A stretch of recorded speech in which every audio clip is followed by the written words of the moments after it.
Chapter 1, The Wedding. 9 days later, enchanting the husbands. Her chest began to ache sharply again, and Victoria knew her heart palpitations had returned. Clutching her chest, she fainted in front of the vanity. At that moment, a mysterious man with wings appeared, gently collected her soul, and vanished from the room. When she opened her eyes, she found herself in a grand, luxurious room.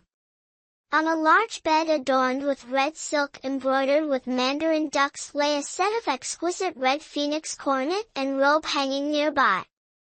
Victoria stood up, realizing she was in someone else's room. Even the clothes she had worn before fainting had been completely changed. She quickly glanced at the bronze mirror beside her. Reflected in the mirror was a delicate, stunningly beautiful young girl, around 17 or 18 years old. What shocked her most was that this girl bore an 80% resemblance to her, only much younger. Before she could speculate about her situation, an unfamiliar voice sounded behind her.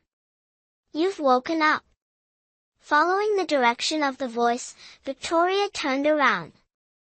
She saw a handsome man with a tall, imposing figure, his face partially veiled. His long, ink-black hair flowed freely in the wind. Through the thin veil, she could faintly discern his exquisitely beautiful features, almost feminine in their perfection, radiating a brilliance like blooming flowers. At this moment, the man stood tall at the door, idly playing with a jade fan. His presence exuded an allure as mesmerizing as the full moon, dimming the splendor of the entire room. The man had eyes as beautiful as crystal, with noble, enchanting purple irises that gazed at Victoria with elegance and charm. She stared back at him, captivated. Ahem! A light cough snapped Victoria out of her daze. "Who are you? May I ask where this is?" Victoria blinked her large, curious eyes and asked the mysterious man like an innocent child. The man quickly stepped into the room, startling Victoria, who instinctively stepped back several paces, nearly stumbling into the vanity. "Careful, little sister." The man effortlessly pulled Victoria into his arms, leaving her mind blank as if something had taken over her. Gently brushing her hair aside, he touched her forehead a few times and murmured, "No fever." "Who's feverish now? Who on earth are you?" Victoria immediately snapped out of her daze, glaring at the man in front of her. She pushed him away forcefully with both hands. The man seemed a bit puzzled. Normally, this silly girl would obediently follow his every word. Even when she got mischievous, it was never as unusual as today. "Little sister, I'm Leon Harlow, your cousin. I heard you tried to escape your arranged marriage but got caught by the servants. Rather than return home, you knocked yourself out by running into a stone pillar. Don't tell me you don't remember anything?" Hearing the man, who claimed to be her cousin, respond, Victoria had no choice but to sober up from her scattered thoughts. "So, I'm your little sister? Then who am I? And I'm supposed to get married to someone?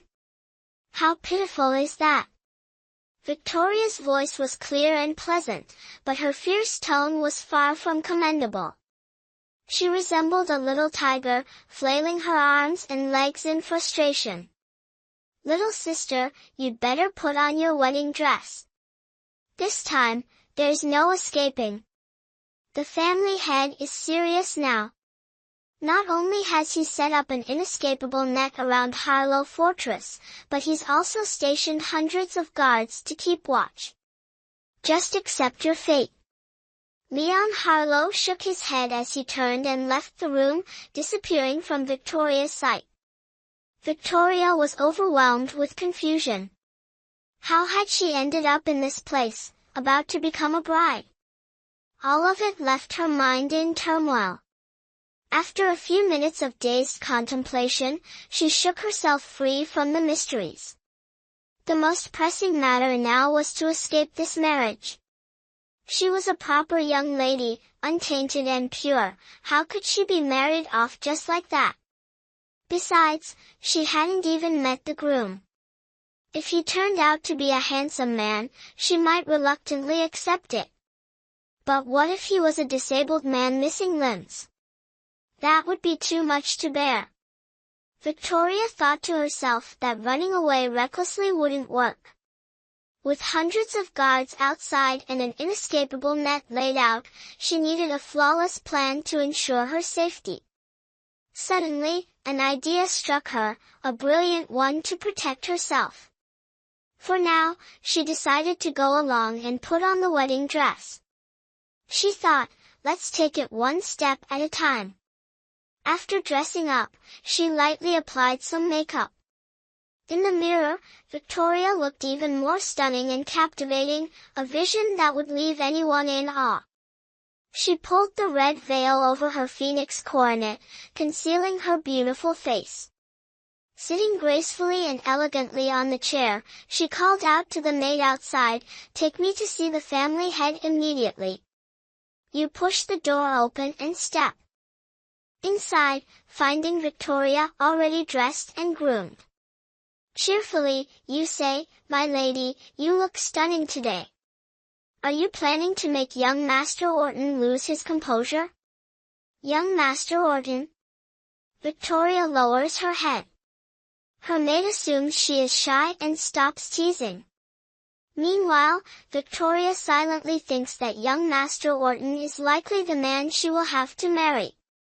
If he turns out to be unattractive, she plans to refuse the marriage immediately. "My lady, shall I escort you to meet the Lord in the hall?" Victoria nods and places her hand on the maid's arm. They take no more than 10 steps outside the room before 5 other maids approach, carrying crispy fried decorations shaped like festive characters, ready to adorn the bridal chamber. "Greetings, my lady.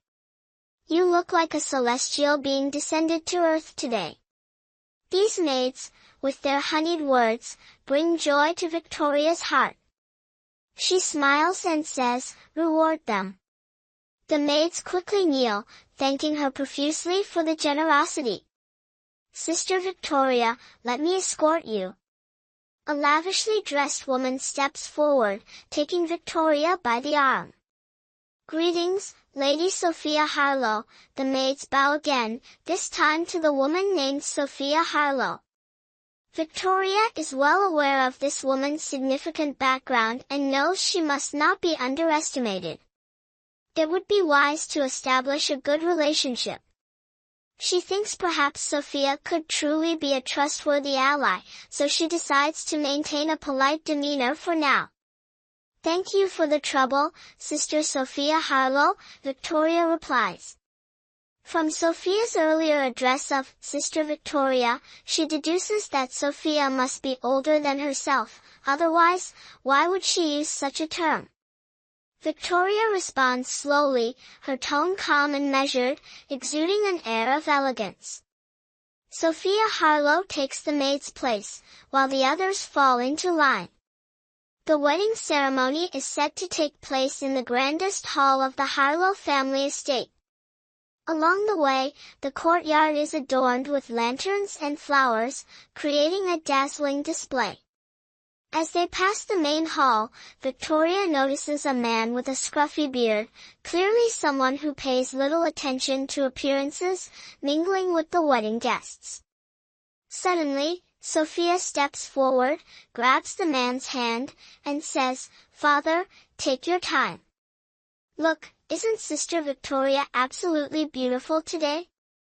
The man is none other than Charles Harlow, the master of Harlow Fortress. Smiling warmly, Charles walks toward Victoria.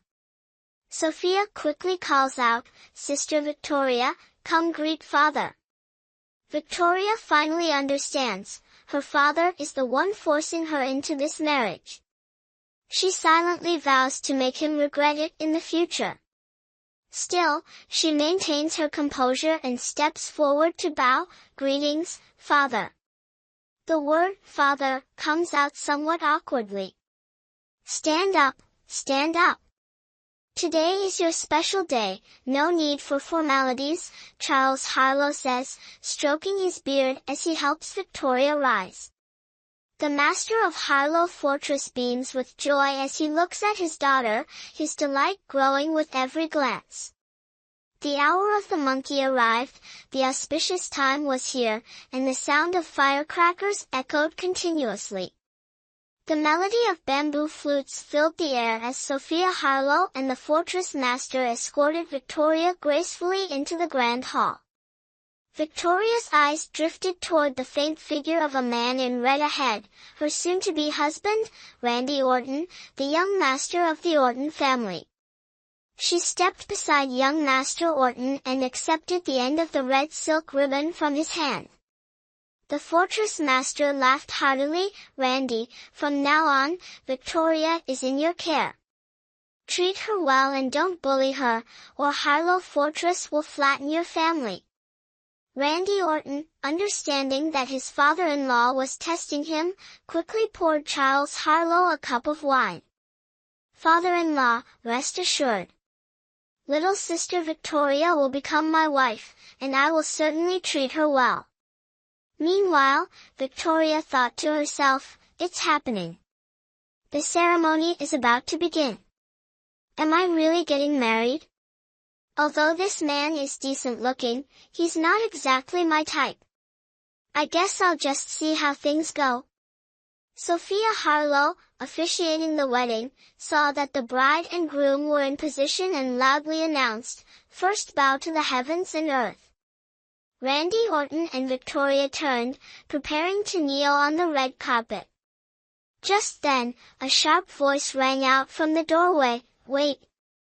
Victoria's heart leaped with joy. Finally, someone had come to disrupt the ceremony. A flash of purple appeared, and a beautiful young woman in a jade-green robe stood smiling brightly in the center of the courtyard. Victoria let out a sigh of relief. This girl was clearly here to cause trouble, and her timing couldn't have been better.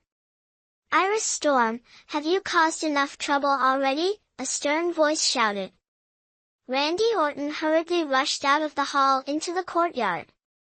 A few hot-tempered guards immediately moved to intervene. Randy Orton furrowed his brows. Looking toward Iris Storm, who was about to draw her sword, and shouted loudly, "Stop! Don't act recklessly." Everyone turned their gazes toward Randy Orton. He explained, "Today is the joyous occasion of my wedding to Miss Harlow, the fortress master's daughter. I ask Miss Storm not to cause trouble. Miss Storm has come here to offer her congratulations, making her a distinguished guest of mine. I kindly request everyone to give me face and temporarily overlook any offenses from Miss Storm. Do not be disrespectful to her." The guards, hearing this, snorted coldly, thinking to themselves, "This is Harlow Fortress. Even the fortress master hasn't spoken yet, so what right does this groom have to give orders and make demands?" However, since Randy Orton was the main figure of the day, they dared not offend him and thus stepped back. Randy Orton turned to Iris Storm, speaking coolly, "Miss Storm, you and I have long since severed any ties. Today, you come to disrupt my wedding. What exactly is your purpose?" Iris Storm looked ahead. Randy Orton indeed appeared extraordinarily handsome today. Though she couldn't clearly see the bride's face, her graceful figure and elegant, orchid-like demeanor were unmistakable signs of a peerless beauty. In the center of the grand hall hung a large banner with the words, "A Perfect Union," inscribed on it. A deep bitterness welled up in Iris Storm's heart. Why was it not her that Randy Orton was marrying? Victoria watched the unfolding drama coldly, with no trace of anger in her eyes, as if today's events had nothing to do with her. Meanwhile, Sophia Harlow, the fortress master, and the other guests behind her all glared furiously at the exchange between Randy Orton and Iris Storm. Chapter 2, The Wedding Chaos. Randy Orton, even though you are the young master of Orton Manor, a man of honor, how can you not keep your word? Iris Storm's gaze was somewhat dreamy, yet carried a sense of seriousness and sorrow. A fleeting look of hesitation appeared on Randy Orton's face, but he quickly composed himself, understanding the time and place they were in today. Moreover, this was the territory of Lord Harlow. He swiftly masked his emotions and replied, "What Randy says, he naturally keeps his word." Under the red veil, Victoria pouted slightly, sensing that the tone of these two was quite unusual. She could even clearly notice Randy Orton's small, hesitant movements beside her. "Good, what a fine statement about keeping your word. You promised to come back and marry me, yet you left me waiting for 3 years. And now, here you are, about to marry this woman." The more Iris Storm spoke, the more tears streamed down her face as she glared at Randy Orton with anger and heartbreak. Lord Harlow thought to himself, something's not right, could it be that this man already has a lover elsewhere? But now, there's no turning back. Eager to marry off his daughter, Lord Harlow had no choice but to protect his future son-in-law. He intervened, saying, "Miss Storm, do you have an urgent matter to settle with Randy here? Right now is the auspicious time for my son-in-law and daughter to complete their wedding rites. Please set other matters aside for now and refrain from causing disruption. Miss Storm, kindly take a seat over there. Later, I will personally offer you 3 cups of wine as an apology. What do you think?" Iris Storm, paying no heed to his words, immediately drew her sword and pointed it straight at Randy Orton. She declared, "You heartless man. If you truly intend to marry her today, then I will follow you to the underworld and rekindle our bond in the afterlife." Iris Storm's words were heart-wrenching and full of despair, but the others remained clueless, unable to grasp how the situation had escalated to this point. As expected, Randy Orton immediately furrowed his brows, seemingly deep in thought.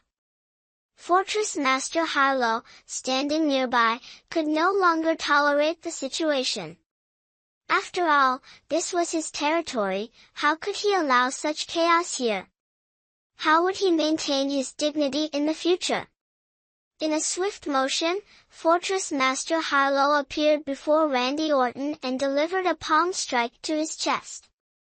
Caught off guard, Randy Orton had no time to defend himself and was sent flying 3 meters away, crashing to the ground. Blood spurted from his mouth as he propped himself up with one hand while clutching the spot where Harlow's strike had landed with the other. Witnessing this scene, Iris Storm froze in shock, trembling all over, and stammered, "Fortress Master, what are you doing? Why did you seriously injure him?" She quickly retrieved her sword, which had been hovering mid-air, and sheathed it. Randy Orton hurriedly exclaimed, "Father-in-law, what are you doing?" Fortress Master Harlow didn't spare Randy a glance, sighed deeply, and said coldly, "Miss Storm, I will no longer interfere in the personal matters between the two of you. Randy is now yours to deal with." With that, he turned and began walking away. Iris Storm snapped out of her daze and quickly called after him, "Harlow. Fortress Master Harlow, please wait." Harlow stopped in his tracks, turned back with a frosty expression, and said, "I've entrusted Randy Orton to you. Or do you intend to insult Harlow Fortress by suggesting we lack capable people? If you don't want to deal with him, then marry my daughter already. Stop hesitating, or you'll regret it for the rest of your life." With those words, he didn't pause any longer and walked straight out. Seeing the situation, Victoria realized her chance had come. Today's wedding was certainly not going to happen, and she could consider herself off the hook. After all, she didn't like that pretty boy Randy Orton. If she truly liked him, she would have stepped in to stop everything, but unfortunately, she didn't. Now, all she could do was sit back and enjoy the show. Iris Storm, already filled with resentment, heard Harlow's words and immediately wanted to take Randy Orton's life with one strike of her sword before ending her own, joining him in death. She drew her blade and charged toward Randy Orton, who was lying on the ground groaning in pain. Seeing this, Randy Orton wanted to dodge, but the earlier blow had left him in no condition to move. Just as danger loomed, a voice called out, "Miss Storm, please wait. Let's discuss this calmly." Sophia Harlow, who had been watching the drama unfold, suddenly spoke up. She appeared worried, but Iris Storm only quickened her pace upon hearing her. Sophia Harlow hurriedly rushed forward and grabbed Iris Storm's hand. "Miss Storm, please listen to me for a moment. After I've spoken, you can do whatever you want." A flicker of doubt crossed Iris Storm's eyes. She stopped and said, "All right, Miss Sophia Harlow, I'd like to hear what you have to say." Sophia Harlow nodded and pulled Iris Storm into a small corner nearby. Chapter 3, Ruthless Action. Sophia Harlow turned her head, her face filled with guilt, wanting to explain to Iris Storm. However, Iris Storm, wary at heart, let out a cold snort and walked toward the corner of the room. Gritting her teeth, Sophia Harlow hurriedly chased after Iris Storm. A flash of green swept past, quickly catching up and overtaking Iris Storm. From the green sleeve, a pair of slender jade-like hands extended, blocking the doorway. Iris Storm hesitated for a moment but immediately reacted, letting out another cold snort. "I never expected Miss Sophia Harlow to also be a martial artist." The daughters of Harlow Fortress are indeed formidable and not to be underestimated. "Miss Storm, you flatter me. Could you give me a moment to explain?" Sophia Harlow firmly grabbed Iris Storm's arms, gently shaking them as she spoke. Seeing this, Iris Storm fell silent. Whatever needed explaining, she reluctantly nodded in agreement with a faint "hmm." Noticing Iris Storm had calmed down, Sophia Harlow wasted no time, leaning close to Iris Storm's ear and whispering for several minutes. Iris Storm, half believing and half doubting, pondered for a moment before lightly waving her left hand. Sophia Harlow suddenly felt a numbness in her wrist and had no choice but to release Iris Storm's arms. How admirable for a devoted Orton heir, Randy Orton. "You trample on and discard me so heartlessly, all for the sake of Orton Manor?" Iris Storm, displaying extraordinary agility, suddenly appeared in front of Randy Orton. Her orchid-like hands lightly brushed against him before pulling back. Randy Orton, realizing Iris Storm did not retaliate as harshly as before, felt a twinge of shame. He hastily said, "Iris Storm, please understand my predicament. The engagement from before, I truly cannot fulfill it, but I can." Iris Storm had long anticipated this response. Randy Orton stopped mid-sentence, both anxious and hopeful, and added, "Orton Manor is my very lifeblood, Iris Storm. Please, I beg your understanding." Iris Storm, suppressing her sorrow, spoke coldly, "In the White Mountains, filial piety comes first. I, Iris Storm, am not someone who lacks propriety. Go now, I won't kill you anymore." This play, with one person asking and another answering, drew immense curiosity from everyone around. Randy Orton, hearing Iris Storm belittle him, felt a flicker of anger. He coldly observed the scene, growing more wary of the current Iris Storm. Given Iris Storm's temperament, when Randy Orton abandoned her and left, she should have turned against him, seeking revenge at all costs. Yet unexpectedly, "Thank you," Randy Orton was overjoyed when he heard Iris Storm was willing to let him go. However, Iris Storm interrupted him, speaking coldly, "Young Master Orton, in the past, you treated me well. Today, I originally intended for us to perish together. But considering your filial piety, from now on, our ties are severed." Randy Orton was horrified upon hearing this and exclaimed, "Iris Storm, you mustn't." Iris Storm responded with a cold laugh, "Back then, it was you who wronged me, not the other way around." As she spoke, she retrieved a jade pendant from her sleeve. "This is the engagement token you gave me years ago." With that, she held the jade pendant, pressing it firmly with both hands. The flawless, unblemished jade instantly crumbled into powder, scattering to the ground. Iris Storm turned away, dusting the jade powder off her hands, and declared, "I, Iris Storm, owe you nothing anymore. From this day forward, there's no connection between us. If we meet again, I will kill you to appease my anger." With that, Iris Storm didn't spare Randy Orton another glance. Her figure, light as a cloud, disappeared swiftly, her martial arts skills no less impressive than those of a martial sovereign. Randy Orton watched as Iris Storm departed and sighed silently. He hadn't expected that this woman, after years of not meeting, was already on the verge of breaking through to the martial sovereign realm. Sophia Harlow, seeing that everything had been resolved, ordered a maid to invite the master of the manor. At this moment, Victoria, who had been standing silently on the side, suddenly shuddered. Could it be they were planning to hold another wedding? Sunlight filtered through the dense, small bamboo forest, casting dappled patches on the ground teeming with vitality. The warm sunshine spread everywhere, tiny blossoms danced in the air, and the lush green grass stretched endlessly. The fragrant scent of grass, delicate as silk, seeped into the heart, awakening the weary body from the sluggishness of spring. Iris Storm closed his eyes and spread his arms, his entire being immersed in the cool spring breeze, as if transforming into the wind to soar freely. At this moment, he no longer loved nor hated.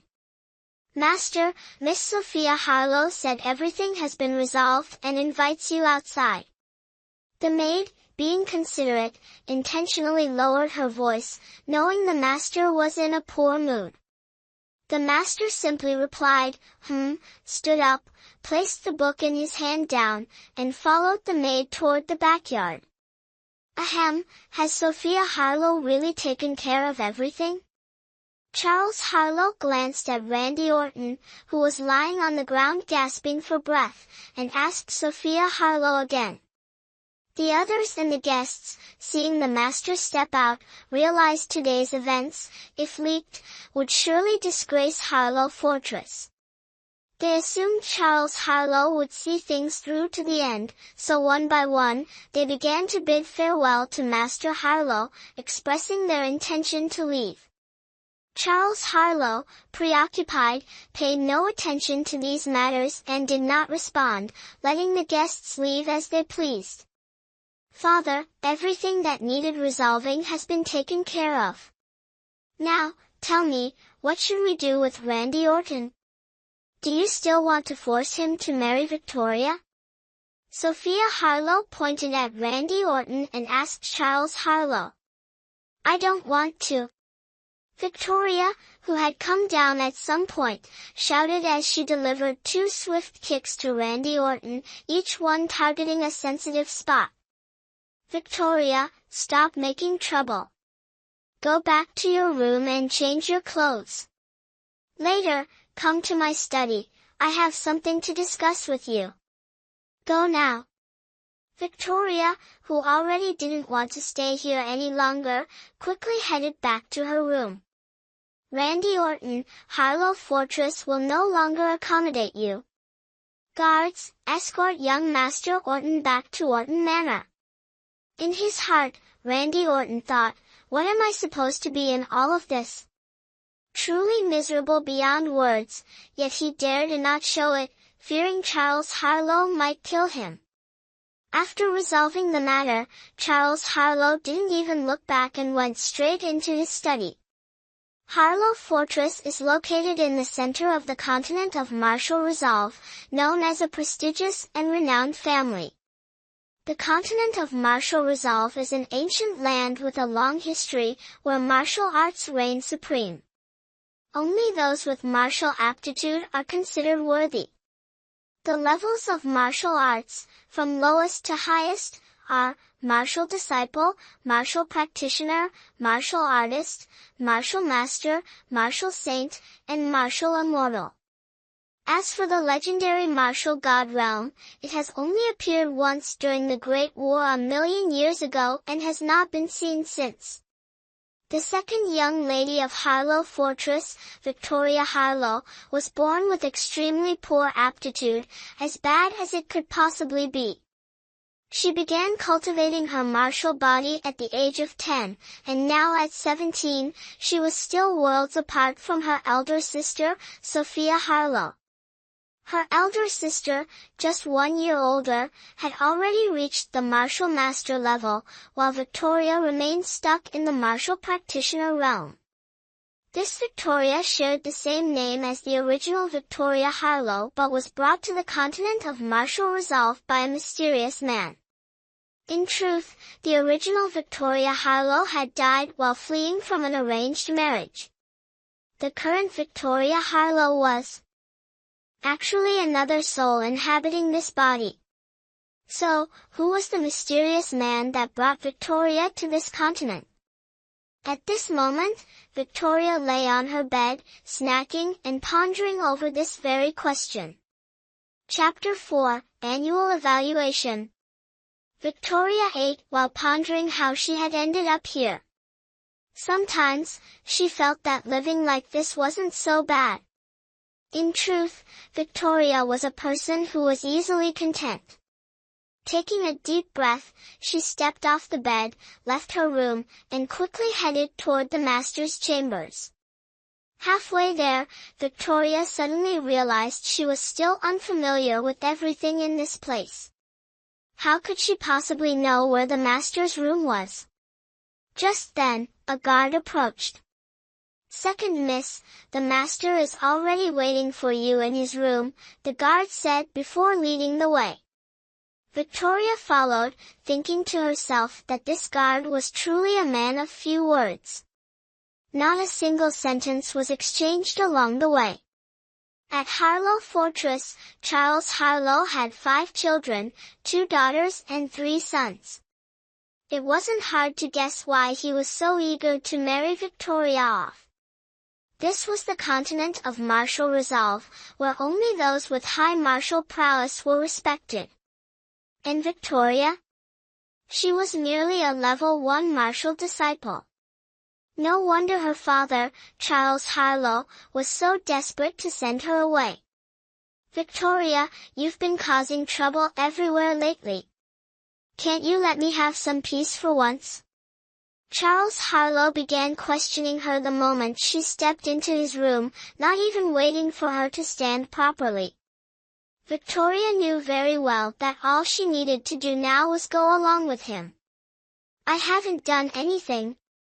I've just been practicing martial arts at home, hoping to catch up with my sisters and brothers one day," Victoria replied, a bit confused. "Practicing martial arts? Don't even mention cultivation in front of me. Don't you know your father is anxious to marry you off?" Charles Harlow, seated on a luxurious armchair, spoke irritably. Of course, I know. It's because my martial arts skills are so poor that father holds such prejudice against me." Victoria's eyes began to glisten with unshed tears as she stammered. In truth, even she didn't understand why her eyes felt so stung. Perhaps it was her subconscious speaking. It's not that I'm being unfair. You're all my children. But among my 5 children, think carefully, haven't you realized that you haven't even reached the level of a servant? Charles Harlow frowned. Victoria was speechless. She didn't even know how she ended up in this situation, so how could everything be blamed on her? Although she thought this way, Victoria only dared to mutter these words internally, not having the courage to argue with her father. In Harlow Fortress, her father, Charles Harlow, was akin to an emperor. No one dared to defy his orders. In fact, Victoria's mind was filled with subconscious memories of the real second daughter of the Harlow family. This made Victoria feel deeply unfortunate for the original second young lady. What Victoria found most unacceptable, what made her feel the deepest injustice and misfortune for the original second young lady, was the fact that her father had countless wives and concubines, while Victoria's mother was merely a concubine who never caught his attention. Thus, even though Victoria held the title of a young lady in the household, her status was quite ordinary. Apart from having a small private room and a few maids to serve her, her treatment was only slightly better than that of a servant. After Charles Harlow favored Victoria's mother briefly, he treated her as nothing more than an object, ignoring her completely. The Lord of Harlow Fortress was someone who valued sons over daughters, and Victoria's birth was a tragedy from the start. Over the years, Victoria and her mother lived in solitude together. While they didn't have to worry about food or shelter, the loneliness in their spirits was impossible to erase. Adding to this, Victoria lacked talent, with her martial cultivation progressing at a snail's pace, which caused her and her mother's status in Harlow Fortress to decline further. I called you here not for anything else but to discuss the family's upcoming assessment. You understand the consequences if you fail to pass, don't you? Charles Harlow's voice turned cold. Through the subconscious memories of the second young lady, Victoria already knew everything she needed to. Yes, I know. If I fail, I'll be erased from the family registry and sent to the mainland for training. The more Victoria spoke, the more frustrated she felt. What kind of ridiculous rule was this? Hearing this, Charles Harlow also felt guilty toward his daughter.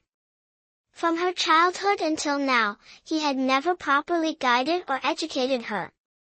Come here and take this, the Harlow family's heartfelt manual. In the next 5 days, you must try your best to cultivate. I don't want to hastily marry you off like this either.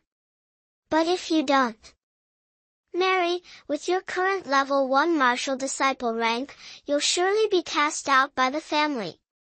It's too late to say anything more now. Quickly take it and start cultivating. Hayes. Charles Harlow handed Victoria a manual. Victoria accepted it without a word and turned to leave her father's room. Watching Victoria's departing figure, Charles Harlow let out a long sigh. His daughter had been born into hardship. Now, he wished for nothing more than for her to successfully pass the upcoming assessment. Charles Harlow sank into deep thought. After leaving her father's hall, Victoria immediately encountered Leon Harlow, the cousin who had always captivated her heart. She knew that in 5 days, the family's assessment would take place, so she decided to seek guidance from her cousin, Leon Harlow. According to Leon, this assessment was for those under the age of 20 who had not yet reached the martial practitioner rank within the Harlow Fortress. It was a major test of physical techniques. The content of the assessment was not fixed and changed every year. Everyone understood the consequences of failing to pass. Victoria was currently only a level 1 martial disciple, and breaking through to level 3 to become a martial practitioner within 5 days seemed nearly impossible. Unless she was a prodigy or encountered a miraculous opportunity, it was as unattainable as a madman's dream. Moreover, the leap from a level 1 martial disciple to a martial practitioner was a significant barrier. For a girl like Victoria, overcoming such a boundary was an immense challenge. Although Victoria did not hold much attachment to the Harlow fortress, she was reluctant to leave behind the comfortable life she had here.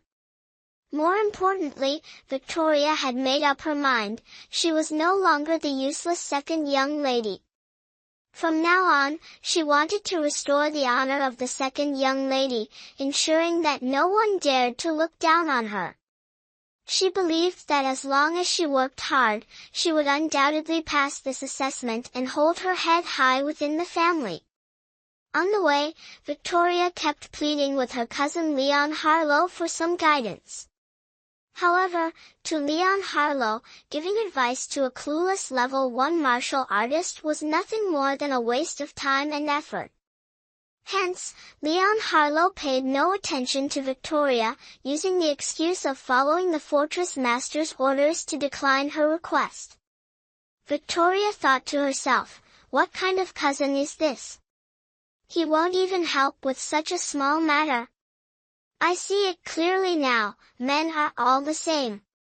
Feeling dissatisfied, Victoria returned to her room. 5 days passed in the blink of an eye, neither too long nor too short. The annual assessment of Harlow Fortress was being prepared to take place at the vast training grounds of the Harlow family, now packed with people. Days earlier, Charles Harlow had ordered the disciples to meticulously decorate the training grounds. At this moment, Victoria was weaving through the crowd, curiously eyeing the exotic dishes on display. The entire venue was adorned with lights and flowers, making it look like a grand wedding for the second young lady. But as misfortune would have it, the second young lady was merely caught in the crossfire. The disciples of Harlow Fortress understood clearly that the lavish decorations were meant to emphasize the importance of the assessment. Seated at the central position in the east, a man clad in luxurious robes was idly playing with a small throwing knife, his gaze sharp and cold. This was none other than Charles Harlow, the fortress master of Harlow Fortress. Beside him sat his most favored third son, Lucas Harlow. One glance at Lucas was enough to tell he was an extraordinary talent. Ever since breaking through to the martial master realm, he had always stayed by Charles Harlow's side. At just 16 years old, Lucas Harlow was exceptionally gifted, having already reached the martial master level. According to reliable internal sources, he was a strong contender to become the next fortress master of Harlow Fortress. Elsewhere, Victoria and other disciples under the age of 20, many of whom she had never met, stood outside the training grounds, awaiting their final judgment. Every year, the examination was extremely strict and challenging, with more than half of the disciples being eliminated. Those who hadn't reached the martial practitioner realm and were disqualified were considered to have little to no value on the continent of martial resolve. Chapter 5, the final examination begins. Richie Harlow, you must give it your all. You absolutely have to pass this examination. While Victoria was still immersed in the lively atmosphere, she noticed her elder sister on the training ground cheering for Richie Harlow, the fifth son of the fortress master Harlow. Richie Harlow turned around, saw Sophia Harlow, his elder sister, encouraging him, and smiled as he said, "Sister, you should be cheering for our second sister instead. She's the one in the most danger. As for me passing or not, just watch and see, my strength will prove everything. Fifth brother, you shouldn't speak of second sister like that. What if she doesn't pass and has to travel across the continent? Could you bear that? Sophia Harlow stood by the training ground, speaking with a hint of worry. In Harlow Fortress, according to the memories of that second young lady, Victoria knew that Sophia Harlow and Richie Harlow were the ones who cared about her the most. They always checked on her, and their personalities were quite similar. Oh, do you think I'm that kind of person? Don't worry, sister. Second sister has always been lucky, this time won't be any exception, Richie Harlow replied with a smile. Hayes. Sophia Harlow let out a sigh and said no more. Richie Harlow stepped forward, patted her on the shoulder, and reassured her, Sister, don't worry. Hearing this, Sophia Harlow didn't respond immediately. Instead, she glanced toward their father's position and whispered, Fifth brother, do you know who that celestial-looking woman sitting next to father is? Could she be father's new lover? Oh, a new lover? What are you talking about? I heard third brother say that she's the great fairy of the Grand Convergence Palace. Apparently, she's a good friend of father's and was invited here just to observe the assessment. You say their relationship isn't simple, and I think it's a bit ambiguous too. Hard to figure out. Richie Harlow spoke while propping his chin on his hand, gazing in the direction Sophia Harlow pointed. Grand Convergence Palace is a famous sect, but I don't really know what they do, Sophia Harlow asked, puzzled. I'm not too sure about that either. I'll ask third brother later. The assessment is about to start, so I'll head to the training grounds to prepare. Richie Harlow shook his head and walked toward the training area. Sophia Harlow turned her gaze back to where the female fairy stood. She wore a flowing, wide-sleeved silk gown adorned with small turquoise ornaments, looking to be in her early 20s. Her beauty was overwhelming, making Sophia Harlow secretly uncomfortable. How could someone be this stunning? As Sophia Harlow stared at the fairy, the woman seemed to sense it and turned to look in her direction. With just an ordinary glance, Sophia Harlow felt her entire body freeze, as if encased in ice, unable to move even a finger. She was utterly terrified. The fairy appeared slightly surprised before letting out a soft sigh, her expression tinged with regret. At that moment, Sophia Harlow felt her body return to normal. Still shaken, she quickly wiped the cold sweat from her forehead with a handkerchief, avoiding eye contact with the fairy. This woman must have an incredibly high level of martial cultivation, otherwise, why would I feel this kind of fear, with chills running down my spine? Sophia Harlow thought to herself.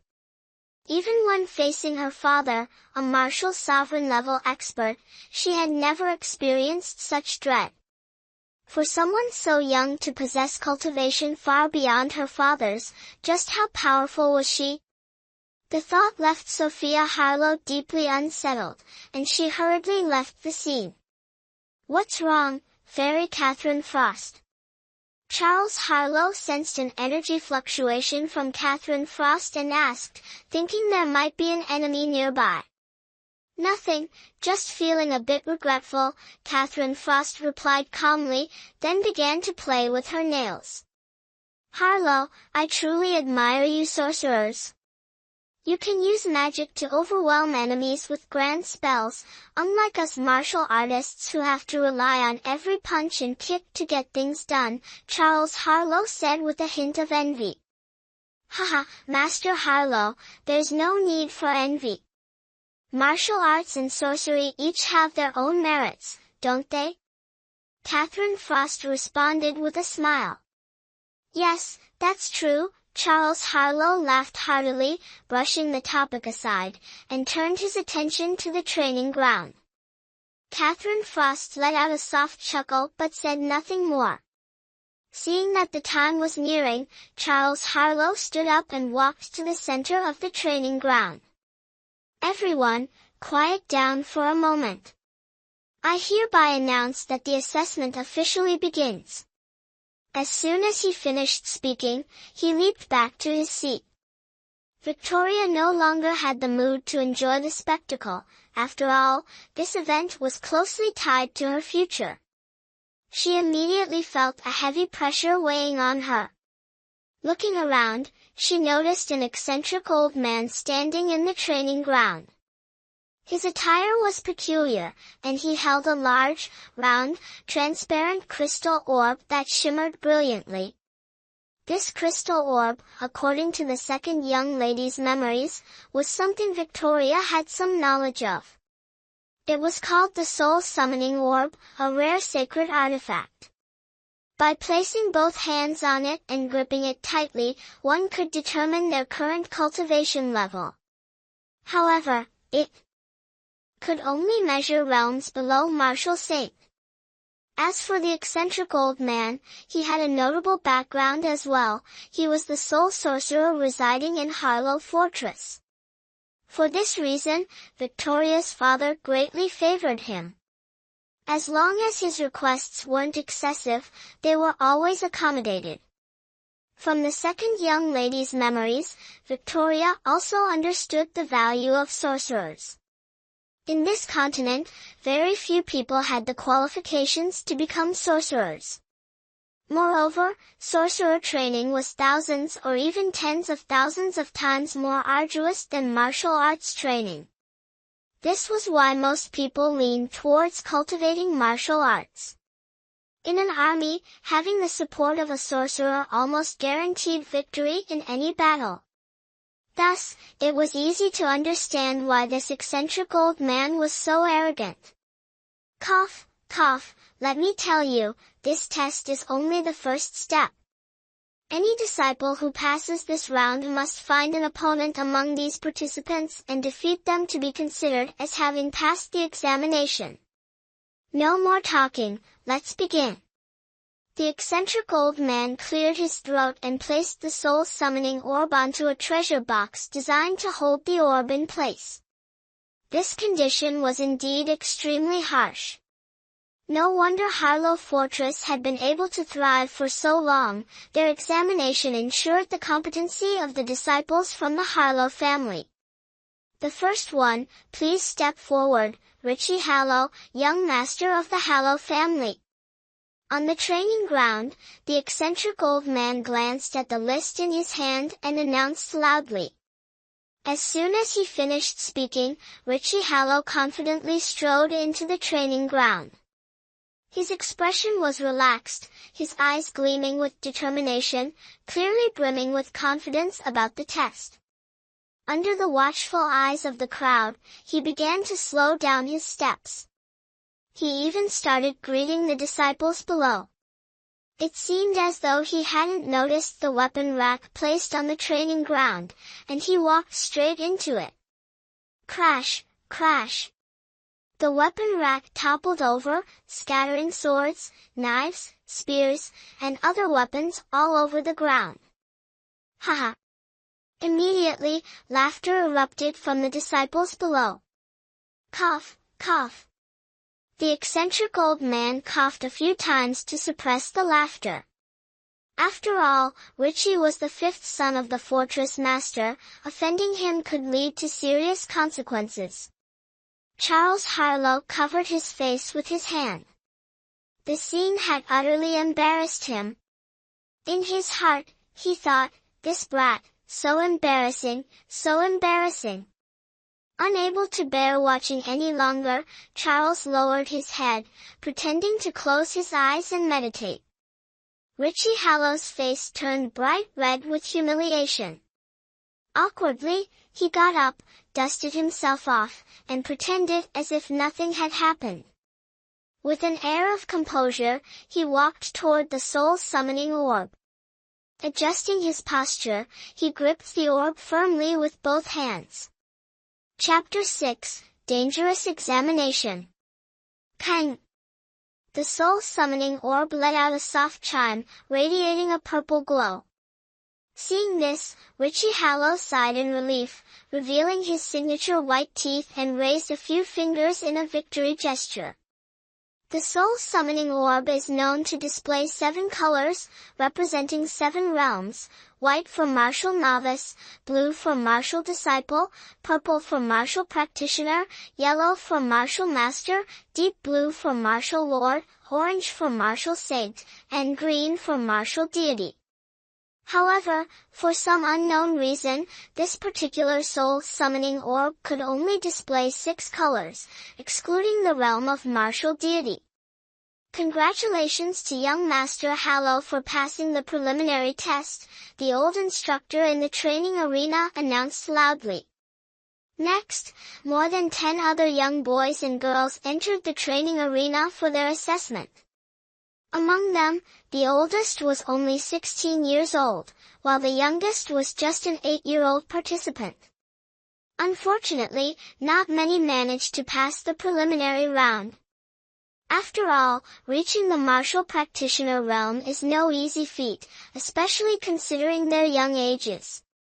Next, Miss Victoria Harlow, please step forward for the preliminary test. The old instructor once again reluctantly announced the name of the next candidate.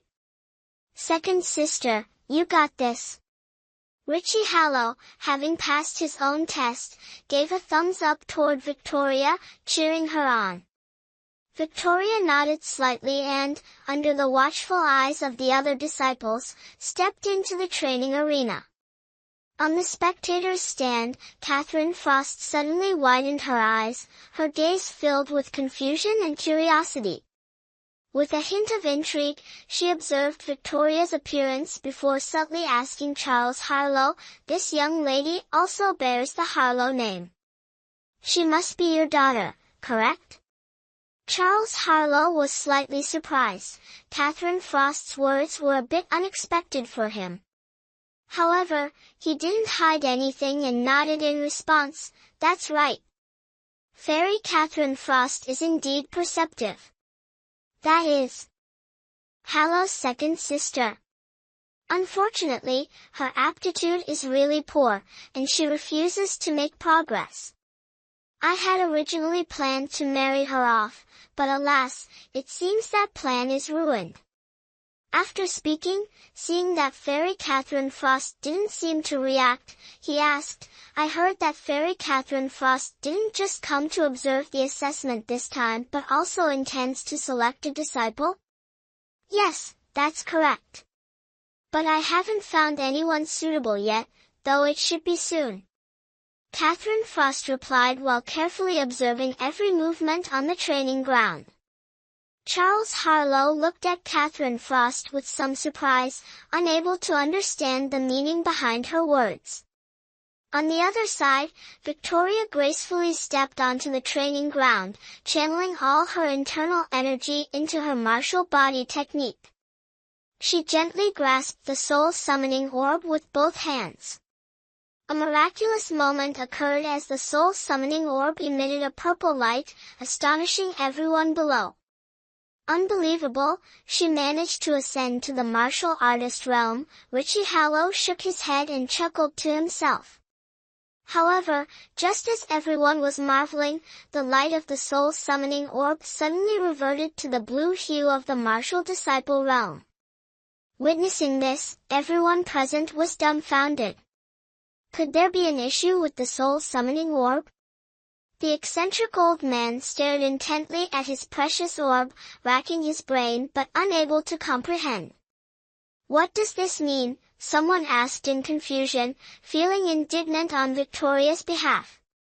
"Could the soul-summoning orb be broken?" another disciple exclaimed in surprise, gazing at the orb on the training ground, trying to figure out the cause. The soul-summoning orb was supposed to be a sacred artifact, incapable of malfunctioning. If it wasn't an issue with the orb, then it must surely be due to the individual. Everyone discussed for a while, then collectively turned their gaze toward Charles Harlow, who was staying late to work overtime, seeking a fair judgment.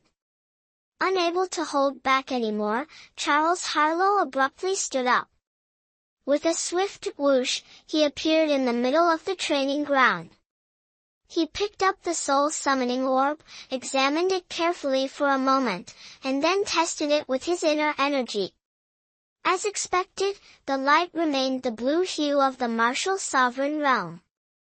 He confirmed that the orb had no issues. Charles Harlow lowered his head in thought for a moment but still couldn't pinpoint the problem. He glanced at Fairy Catherine Frost, who was sitting on a chair, and awkwardly asked, "Miss Frost, where do you think the issue lies?" Catherine Frost brushed her slightly wrinkled sleeve and coldly replied, "Why not test the person?" Then, she stood up, flew several meters away, and disappeared into the sky. Charles Harlow muttered to himself, "Test the person?" After pondering for a while, he finally understood. He turned toward Victoria, who was hiding to the side, and immediately rushed over, grabbing her wrist. Moments later, a loud slap drew everyone's attention. Victoria was struck by Charles Harlow, falling to the ground, her mind dizzy and disoriented. She wiped the blood from the corner of her mouth and glared resentfully at her father. "Speak! Why did you cheat?" Charles Harlow, veins bulging, clenched his fists and stared intently at Victoria. The disciples outside the training ground immediately began murmuring, "What? Cheating? That's not right at all. After all, she's the second young lady." One must be honest. Their chatter only fueled Charles Harlow's anger. "Cheating? Father, I don't understand anything." Victoria clutched her slapped face and looked at Charles Harlow. "Fine, let me make it clearer for you. Where did you get the spirit core pill?" Charles Harlow pointed at Victoria. Victoria thought to herself, "This is bad. So, the pill cousin Leon Harlow gave me was a spirit core pill. He only said that consuming it would help me pass the assessment. I didn't expect things to turn out like this. He helped me, I can't betray him." Gritting her teeth, Victoria decided to bear the consequences alone. "This happened when I ran away from the engagement.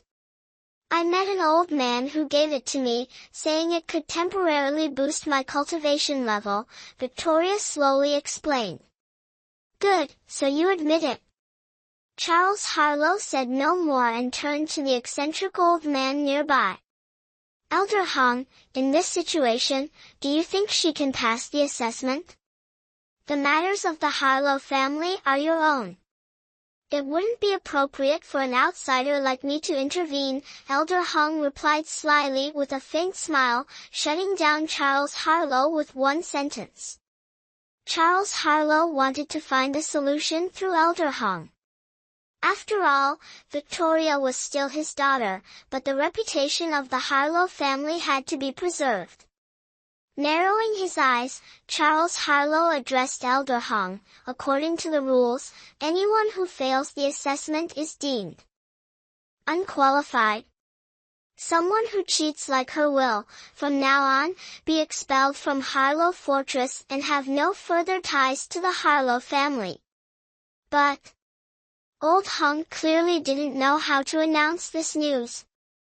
"Do I need to repeat myself?" Charles Harlow said coldly. "Yes, understood." Old Hong knew that, after all, this was Harlow Fortress. Charles Harlow's words were orders, and of course, he didn't dare to argue. He immediately announced the punishment decision.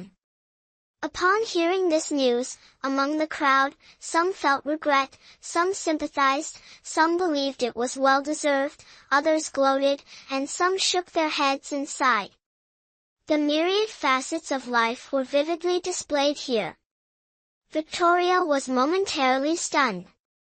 As someone involved, she naturally knew why this happened. Even though she understood the root cause of the issue, she now felt that none of it mattered anymore. So this is what they call family love? Ha, how ridiculous. Face is always more important than family. At this moment, Victoria felt utterly disappointed. Chapter 7, The Snow Bear Enchantress. Second sister is really about to be expelled from Harlow Fortress? Richie Hallow asked with some surprise. Perhaps she should have been expelled from Harlow Fortress a long time ago, don't you think? A girl like her, what use does she have staying here in Harlow Fortress? Lucas Hallow smugly patted Richie Hallow on the shoulder and casually replied. Only 5 more days until she has to leave, how pitiful, Sophia Hallow said as she appeared out of nowhere, shaking her head in regret. That's right. How about we find some time to see her off? After all, we are siblings, Richie Hallow suggested. Good idea. We should definitely go to see her off, Lucas Hallow said with a sinister smile. After that, the day-long assessment assembly came to an end. Fortunately, Richie Hallow had passed this round of assessments. Of course, there was still another screening round to follow, and any disciples who failed to meet the requirements would have to leave Harlow Fortress within 10 days. But why did Victoria have to leave in just 5 days? There was no other way. Her disgraceful act of cheating was something Charles Hallow, who tolerated no imperfection, could not accept. This was clearly a case of killing the chicken to scare the monkey, which is why Victoria was ordered to leave Harlow Fortress in 5 days. After leaving the training grounds, Victoria did not return to her room but instead went straight to her mother's residence. She knew very well that the one thing this second lady cherished most in the world was her mother. Now, fulfilling filial duties on her behalf was the least she could do.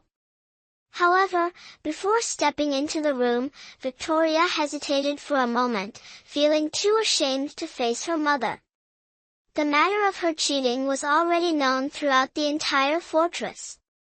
Is that you, Victoria? Come in, my child, her mother called out, perhaps having heard the sound of movement. The gentle voice of her mother stirred Victoria's heart. In her previous world, she had never experienced such maternal affection.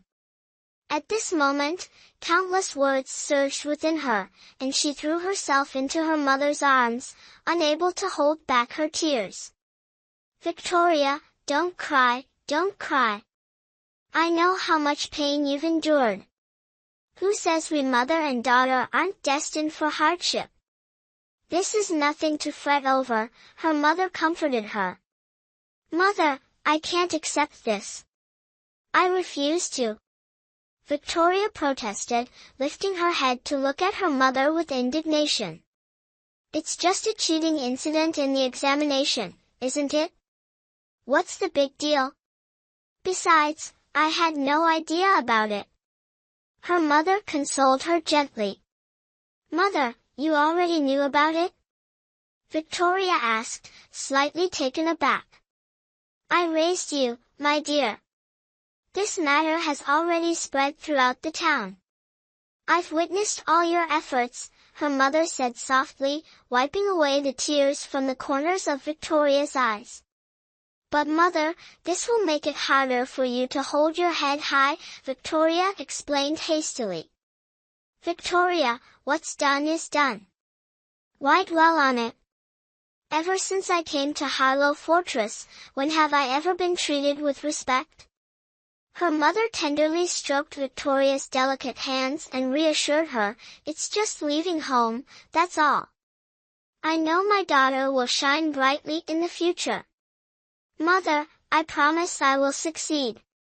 I won't let anyone look down on us, Victoria said, her heart aching as she gazed at her mother's weary eyes, her voice choked with emotion. Mother, I have to go now.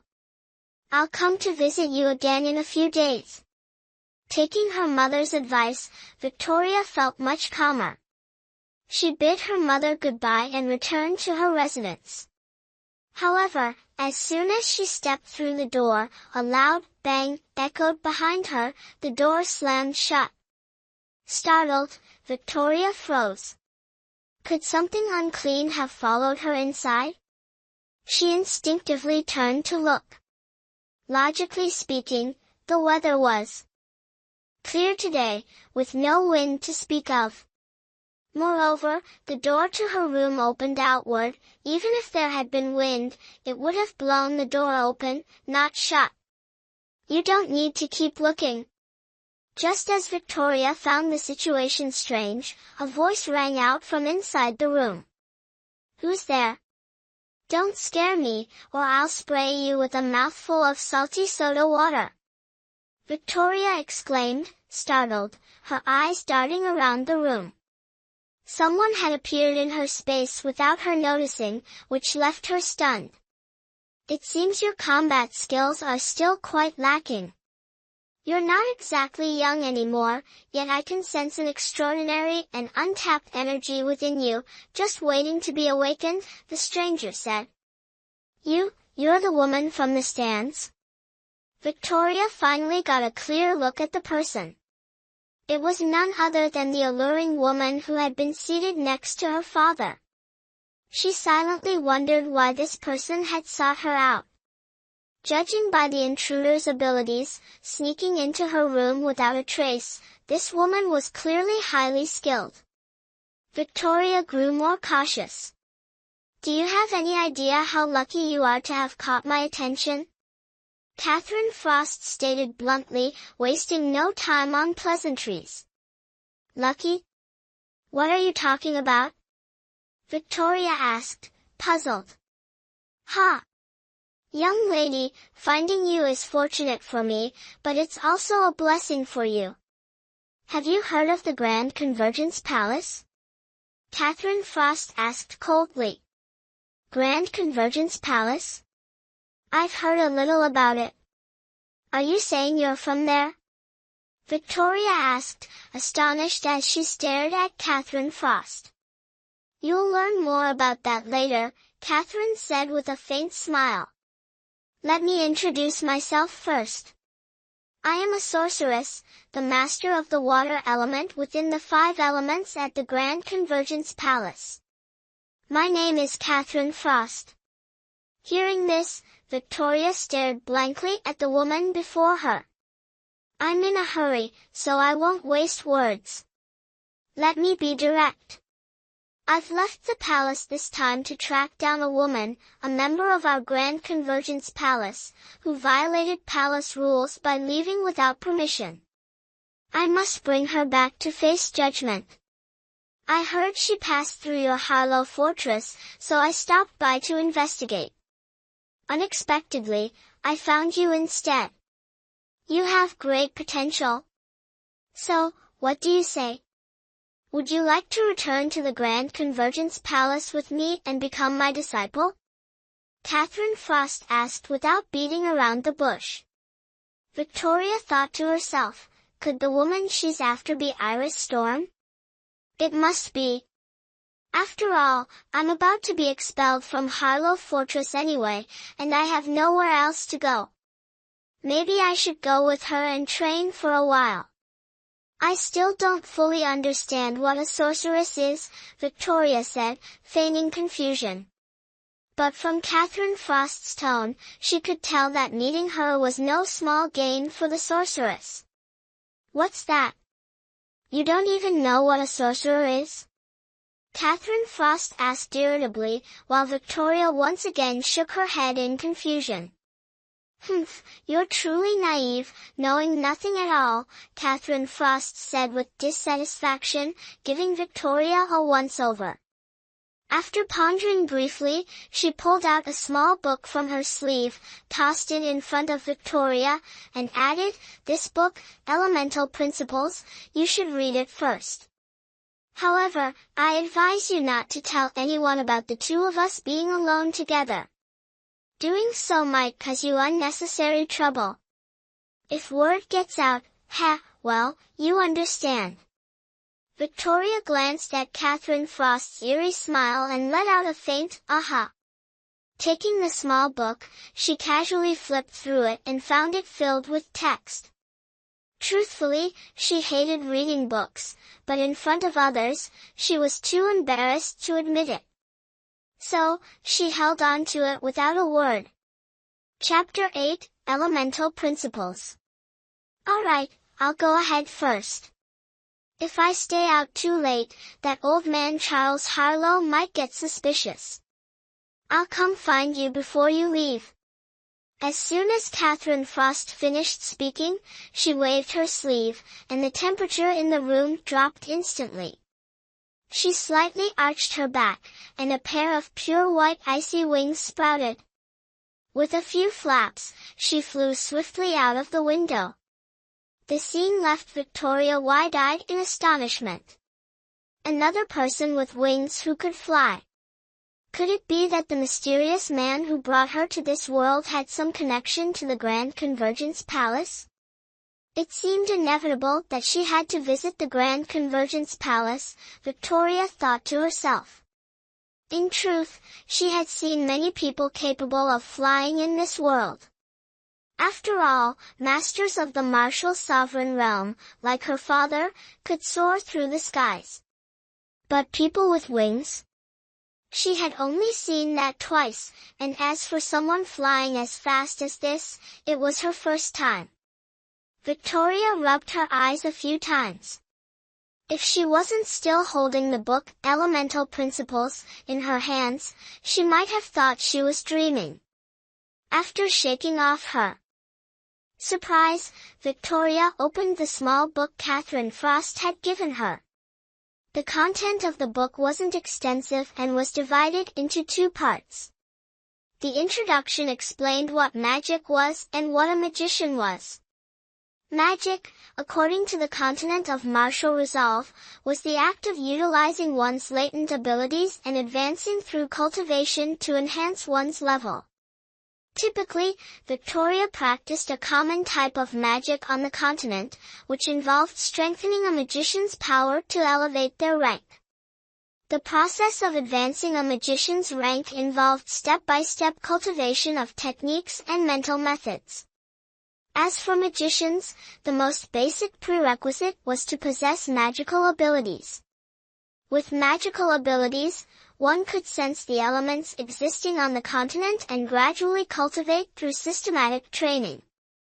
The magicians are divided into four major realms, namely, the art refining stage, the art condensing stage, the art core stage, and the art mastery stage. After each advancement in realm, the body and corresponding elements undergo changes, which means the ability to learn more advanced mental techniques becomes possible. In fact, Elemental Principles only explains the most basic concepts, therefore, the majority of its content focuses on the art refining stage. The art condensing stage, art core stage, and art mastery stage are only briefly touched upon, merely mentioning that with each advancement in realm, the body and personal elemental power are significantly enhanced. For magicians in the art refining stage, as introduced in this book, the so-called refining of art primarily has two layers of meaning. First is cultivating one's own magical abilities. Second is honing the ability to sense elements. When magical abilities and elemental perception reach a certain level, specifically, the peak of the late art refining stage, only then can one use a certain secret technique to advance to the art condensing stage. As for elements, they depend on each individual's inherent magical potential and their connection to the continent. Thus, different magicians will have corresponding unique elements. The most common elements on the continent are natural ones such as metal, wood, water, fire, earth, light, darkness, wind, rain, and lightning. Rarely do spatial type elements appear. It can be said that the variety is endless, with each individual being unique. However, in summary, only by strongly sensing elements can one firmly establish themselves on this continent. Unusual transformations are very rare, and mutated elements are incredibly diverse. Upon reading this, Victoria had gained a basic understanding of magicians. The introductory section about magicians was still quite long, mainly providing a simple explanation of the fundamental uses of elements corresponding to magicians. The more Victoria read, the more intrigued she became. Her initial disappointment completely dissipated. She then turned to the second section of the book, which primarily discussed methods for cultivating magical abilities. Magical energy is the fundamental source of power for sorcerers. Similar to the body techniques Victoria is practicing, magical energy belongs to the realm of spiritual strength and resides in the brain. Through magical energy, sorcerers can sense the elemental forces tied to them within the continent and use these forces to cultivate. The book particularly emphasizes one critical point: if magical energy is not strong enough, sensing the elements can have adverse effects. Not only will the sorcerer fail to merge with the elements, but they may also suffer a backlash, potentially leading to their demise and resulting in mutual destruction. Additionally, when a sorcerer first senses and merges with an element, they establish an elemental pact with their corresponding element. Once this pact is formed or successfully signed, there is no room for regret. If the element is stolen by some mysterious force, the sorcerer will become an ordinary person, losing the ability to sense elements. Conversely, if the sorcerer dies, the elemental force will also cease to exist, leaving behind only elemental essence. If the person who killed the sorcerer possesses an element compatible with the deceased sorcerers, they can absorb the elemental essence to accelerate their cultivation. Could it be that my slow progress in body techniques is because the sorcerer has been waiting for me? Victoria couldn't help but feel a surge of joy in her heart. Over the next few days, Victoria locked herself in her room, dedicating herself to cultivating her magical energy. After finishing Elemental Principles, Victoria gained significant insights about sorcerers. She finally understood why she had always felt so spiritually perceptive. It turned out her soul's strength was exceptionally powerful. Victoria had never known she possessed a special soul force, also known as an innate ability. Her talent grew with age and was accidentally triggered during her daily martial arts training, allowing her to reach the second level of soul refinement. According to a small manuscript, once one attains the third level of soul refinement, they can visit the elemental hall of the Grand Convergence Palace to sense their aligned element. Victoria secretly rejoiced, realizing that the second young lady was not entirely useless. She felt as though her springtime had finally arrived. Over the past few days, she had been tirelessly practicing her soul ability. Using some basic techniques mentioned in the book, she even managed to control objects to move simply through the air. This newfound skill delighted her, and her once lazy habits took a playful turn. Victoria began making food fly directly into her mouth. Victoria felt a sense of grievance on behalf of the late second young lady, as she finally understood why the latter had progressed so slowly in martial arts training. It turned out that soul force and martial energy were two distinct types of power that cancelled each other out if cultivated simultaneously. Because Victoria's soul force was naturally strong, her martial arts techniques had always failed to condense properly. Upon discovering this reason, Victoria was not discouraged but instead felt a surge of excitement. After all, the second young lady's body was not entirely without merit. Victoria silently vowed to help the young lady complete her unfinished path. 5 days passed quickly, and Victoria had already reached the peak of the second level of soul refinement, just one step away from breaking through to the third level. Currently, she was deeply intrigued by the book Elemental Principles. Over the past few days, she had memorized its contents. Now, the person Victoria most wished to meet was Catherine Frost, as the book provided only a rudimentary understanding of sorcery, far from satisfying her growing curiosity. However, Catherine Frost did not appear as promised, leaving Victoria frustrated. Outside of her training, she spent time visiting her mother. Of course, she refrained from mentioning anything about her sorcery abilities. It wasn't that she didn't want to share, but rather that her current level was still too limited. If she could successfully sense an element, Victoria was certain she would proudly tell her mother everything. Chapter 9, The Day of Departure. Early Monday morning, Victoria noticed that Catherine Frost did not appear, so she packed her simple belongings and left Harlow Fortress. Only her mother and elder sister came to see her off. There was no one else. Apart from the clothes on her back and a small amount of travel expenses, Victoria took nothing from the Harlow family. She had already conveyed everything she needed to say to her mother days prior. Now, seeing the ones who came to bid farewell, Victoria said nothing more.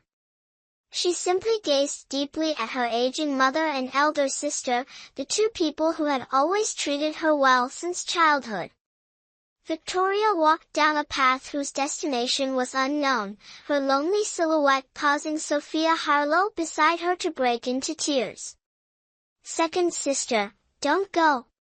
Why don't you return and beg father instead?" Sophia Harlow shouted loudly as she saw Victoria walking further away. Of course, Victoria heard her, but she did not turn back. She resolutely continued forward. Watching Victoria's figure gradually disappear, Sophia Harlow could only silently pray in her heart, "Second sister, stay safe." Harlow Fortress was located in Riverjiang Town, its influence dominating the small town. Victoria, knowing she had left the Harlow family, naturally decided not to remain in this place and headed in the opposite direction. As she traveled, the sky gradually darkened, and a vast mountain range loomed ahead. Contemplating her situation, Victoria, being a lone woman, decided to spend the night in the forested mountains. However, she dared not venture too deep into the woods, as many high-level spirit beasts resided there. Although she had reached the peak of martial practitioner and the second level of refining arts, facing ferocious spirit beasts still posed some danger. After finding a relatively safe forest area, Victoria began focusing on her cultivation. She aimed to quickly break through to the third level of refining arts, ensuring she would have a foothold when she eventually arrived at Grand Convergence Palace. Yet, just as she entered a meditative state, Victoria suddenly sensed something unusual, causing her to frown. "What are those two doing here?" After pondering for a moment, Victoria decisively climbed a tall tree to observe the distance. "Cousin, are you sure she went this way?" Leon Harlow's voice echoed from afar. "Brother Leon, don't worry. You know second sister's personality well, don't you? With her stubborn nature, there's no way she'll stay in Riverjiang Town," Lucas Harlow analyzed. You're right, absolutely right," Leon Harlow nodded. Then suddenly snapped to attention and said, "In that case, let's hurry and find her." Hearing their conversation below, Victoria sighed helplessly. From their words, she deduced that the two were tracking her. At this moment, Victoria silently observed their discussion from atop a tree, with no intention of revealing herself.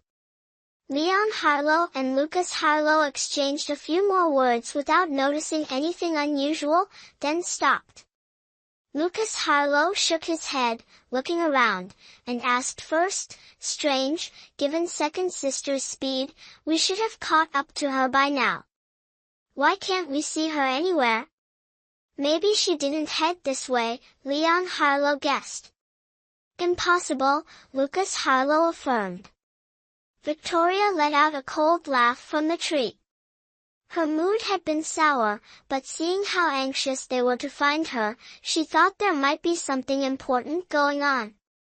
Moreover, observing their flustered demeanor, she felt a mischievous urge to toy with them a bit.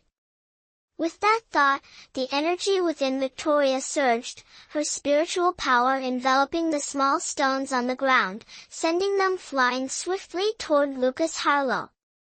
Lucas Harlow, being a martial artist, sensed the sound of wind behind him and quickly dodged the incoming stones. Smack! Immediately after, Leon Harlow was struck in the face. Leon Harlow's cousin wasn't a martial artist or a sorcerer but possessed a brilliant mind and intellect, making him one of the rare scholars on the continent of martial resolve. Scholars do not cultivate physically but rely on their profound knowledge, often accompanied by skilled protectors. The two had been searching with Lucas Harlow in the lead and Leon Harlow following behind.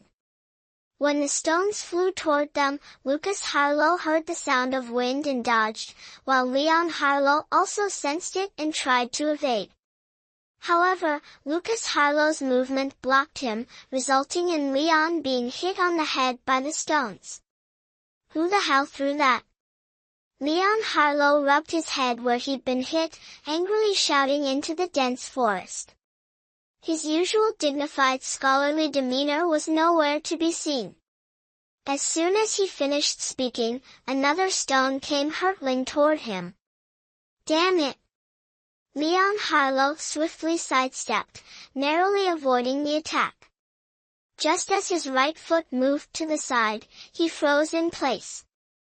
Who the hell left their crap lying around like this? Leon Harlow stepped on a pile of dung, completely losing his dignified image as a master, and couldn't help but curse loudly. Victoria glanced down and, sure enough, there was a pile of dung under Leon Harlow's foot, seemingly the creation of some spirit beast. She tried to suppress her laughter but suddenly had an idea. Controlling the stone from earlier, she aimed it at Leon Harlow and launched it. At present, Victoria's cultivation was only at the second level, so she could only control one object for an attack. Move quickly. Leon Harlow noticed the stone flying toward him and reacted swiftly, pulling Lucas Harlow aside to dodge. However, the stone was too fast, and just as Leon Harlow managed to run a short distance, it caught up with him. Thud! A soft sound echoed as the stone struck Leon Harlow's back. Fortunately, the two of them were physically strong. Being hit by a small stone didn't cause any pain, but the unusual nature of the stones left them both startled. Victoria had only intended to tease the two of them a little. Based on her judgment, with their physical strength and reaction speed, they shouldn't have been hit by the stone. Yet, out of 3 attacks, aside from the second one that Leon Harlow dodged, the other 2 strikes hit their mark. This left Victoria quite satisfied with her spellcasting skills. In truth, Victoria didn't know that Leon Harlow's cousin wasn't someone who practiced martial body techniques. As for Lucas Harlow, although he had reached the level of a martial master, he was usually lazy and rarely trained, resulting in slower reaction times. If they had been diligent martial practitioners, it wouldn't have been so easy for Victoria's controlled stones to hit them. At this moment, after continuously teasing the two, Victoria found the game growing dull. Feeling her mood improve slightly, she retracted the stones she had been controlling and quietly observed the two from a large tree nearby. Chapter 10, Ethan Blackwood. What's going on? After realizing no stones were flying toward them, Leon Harlow asked in confusion. An enemy, Lucas Harlow replied, scanning the surroundings cautiously, then whispered to Leon Harlow. Could it be someone from the Blackwood family? Leon Harlow guessed. Very likely. Perhaps it's that Ethan Blackwood sneaking around, Lucas Harlow speculated after a moment of thought. Leon Harlow nodded but suddenly felt nauseous, choosing to remain silent while carefully observing the surroundings. Seeing the two acting this way, Victoria chuckled quietly to herself, thinking there was bound to be some drama worth watching. She leisurely reclined on a tree branch, preparing to enjoy the show. The Blackwood family Leon Harlow mentioned was something Victoria now fully understood, as she had completely merged with the consciousness of the second young lady. The Blackwood family, much like the Harlow family, held a notable status in River Street Town, located several dozen miles from River Zhang Town. The two families, belonging to different towns, should have had no major conflicts.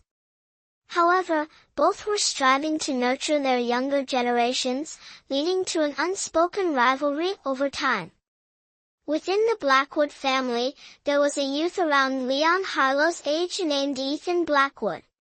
He was infamous throughout the town for his lecherous behavior, an arrogant second-generation heir who bullied the weak and committed all sorts of misdeeds.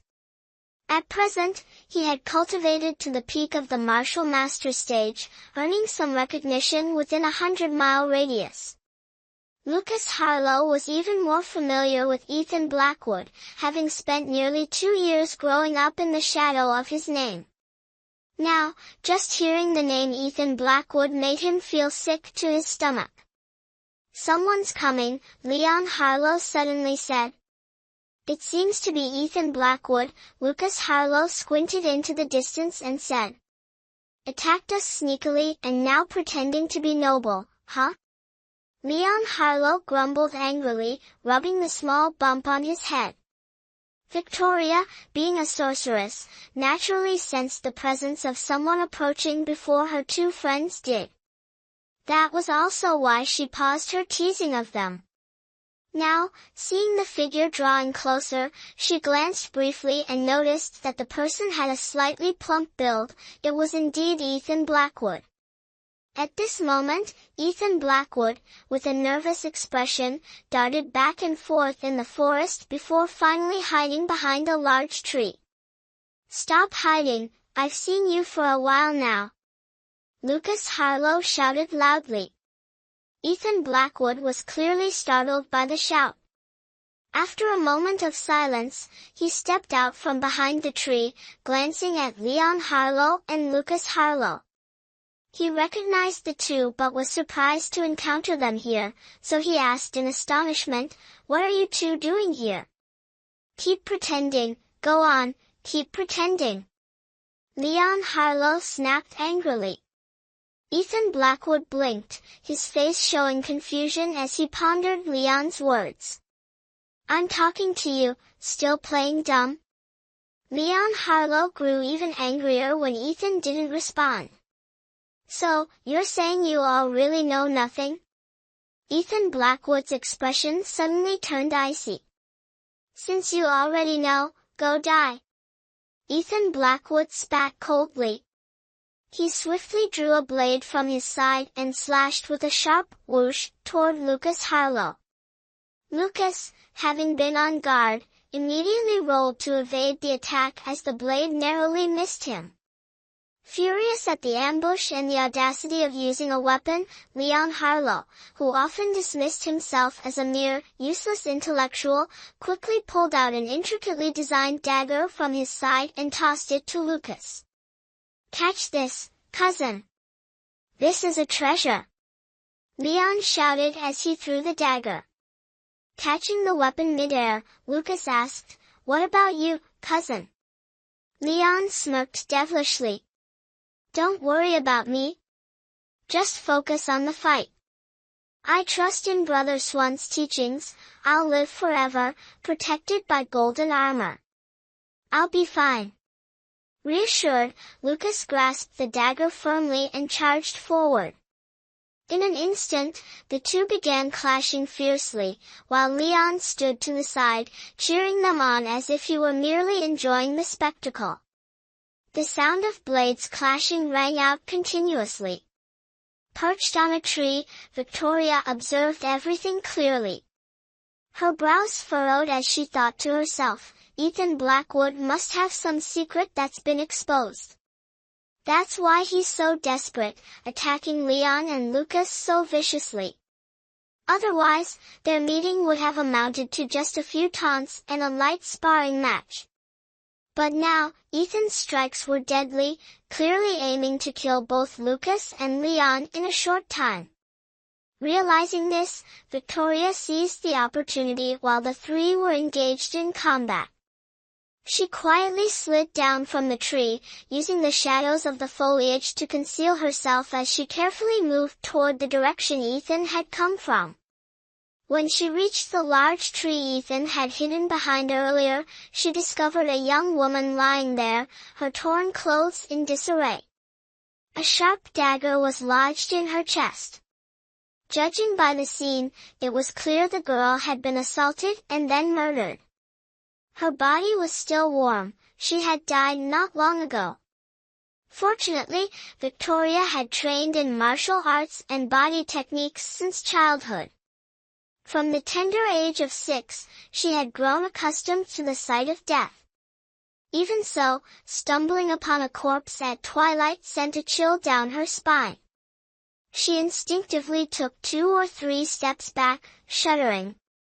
After taking a deep breath to steady herself, she mustered her courage and cautiously approached the body.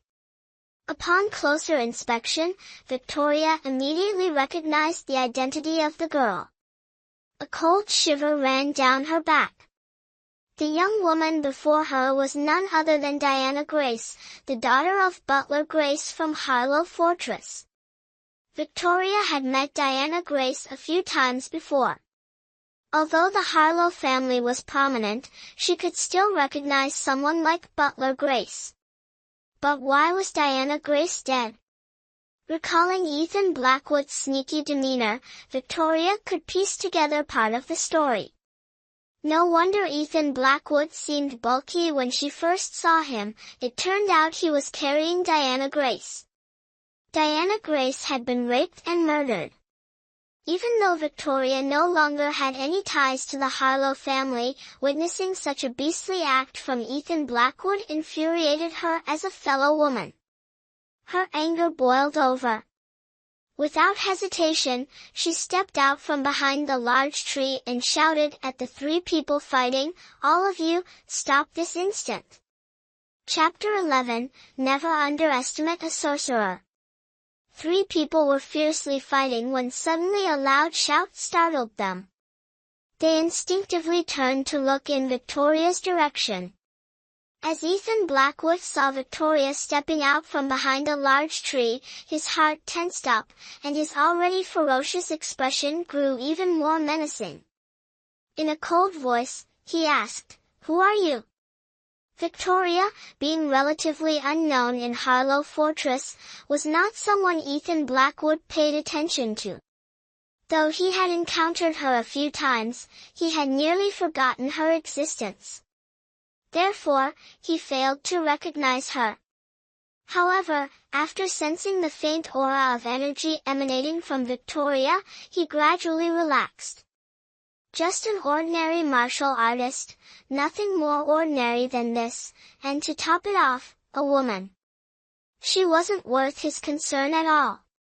"I ask you, did you assault and murder Diana Grace?" Victoria questioned coldly. "So what?" Ethan Blackwood replied disdainfully, his tone clearly admitting to the crime. "Diana Grace? Killed? Or raped and killed?" Leon Harlow and Lucas Harlow looked at each other in confusion, unable to react in time. "So, you know everything? Then blame yourselves for meddling." Ethan Blackwood sneered coldly, swinging his knife toward Victoria. "Be careful, cousin!" Leon Harlow shouted in warning. Usually, Leon Harlow and Lucas Harlow enjoyed playing around with Victoria and had no conflicts with her. Seeing Ethan Blackwood charging at Victoria with a knife, Leon Harlow feared his younger cousin might be cut in half. Ethan Blackwood was truly outrageous, showing no regard for beauty or grace. Leon quickly exchanged a glance with Lucas Harlow, signaling him. Lucas understood immediately, maneuvering behind Ethan Blackwood and attempting to disrupt his attack with a dagger. However, Ethan Blackwood's skill level was far superior to Lucas Harlow's, and his speed was unmatched. Moreover, he was already close to Victoria, just a few steps away. Without hesitation, he swung his knife downward. Though Victoria's martial prowess was insignificant in Ethan Blackwood's eyes, he briefly considered her potential. Still, since she had uncovered his secret, she had to be eliminated to avoid future trouble. What a pity for such breathtaking beauty! As the blade descended, Victoria was struck with terror. In this life-threatening moment, she hastily channeled her soul energy, concentrating all her power on the opponent's blade. Ethan Blackwood, mid-swing, felt his right hand falter slightly, as if an unseen force had enveloped him. The strike veered off course, and a flicker of surprise crossed his face. Taking advantage of the misdirected strike, Victoria quickly dodged and moved to Leon Harlow's side. Seeing this, Leon immediately drew his treasured violet gleam dagger. As the violet gleam dagger appeared, Lucas Harlow, who had been chasing after Ethan Blackwood, suddenly halted, his eyes lighting up. Victoria exclaimed, "Indeed, what a fine weapon!" Thanks to this pause, Ethan Blackwood managed to secure a safe position behind. He then swung his blade once more, channeling fiery energy as he launched another attack on Victoria.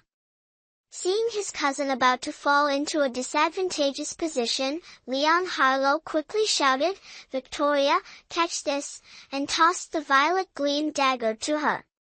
Victoria, quick to seize the moment, caught the violet gleam dagger and once again used her soul power to manipulate the weapon, causing Ethan Blackwood's right hand to freeze momentarily.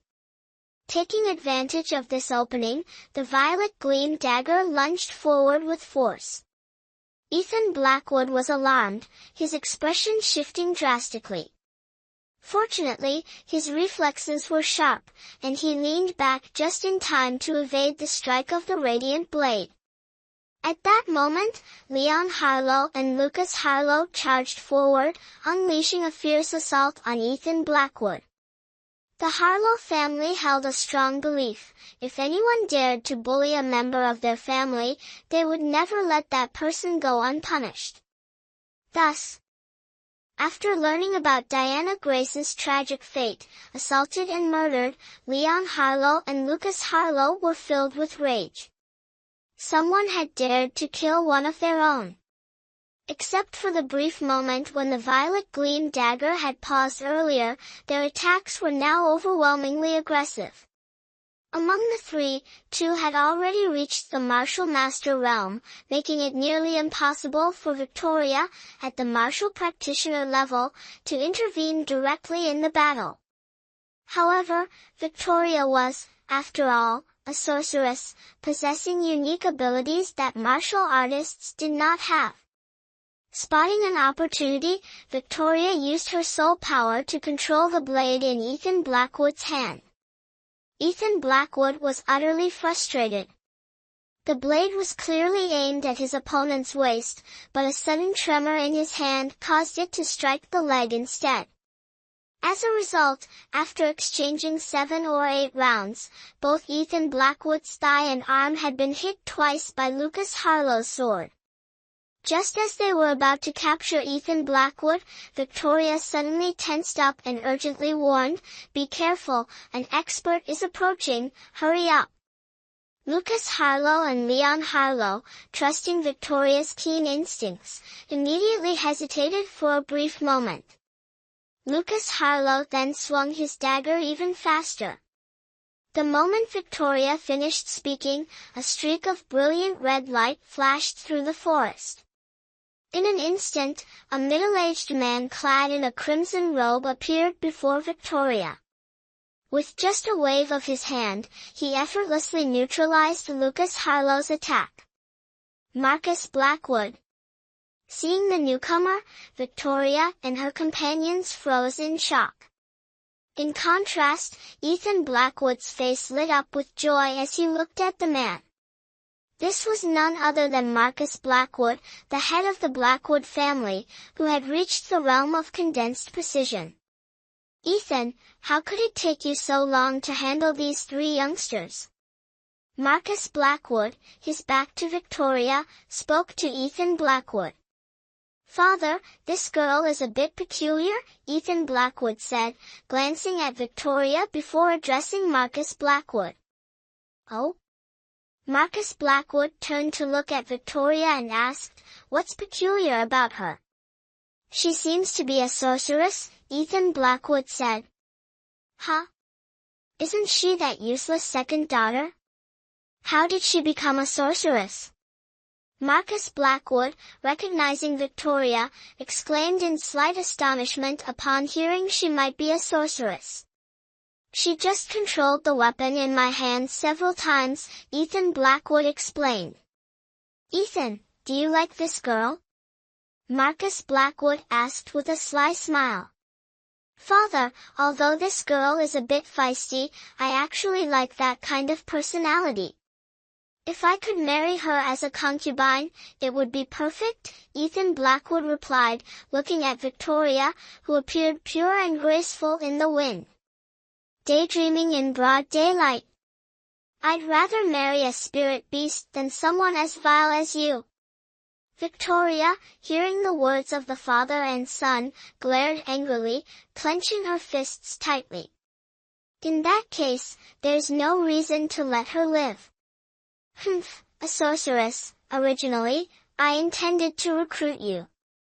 "Who would have thought the Harlow family harbored a sorceress?"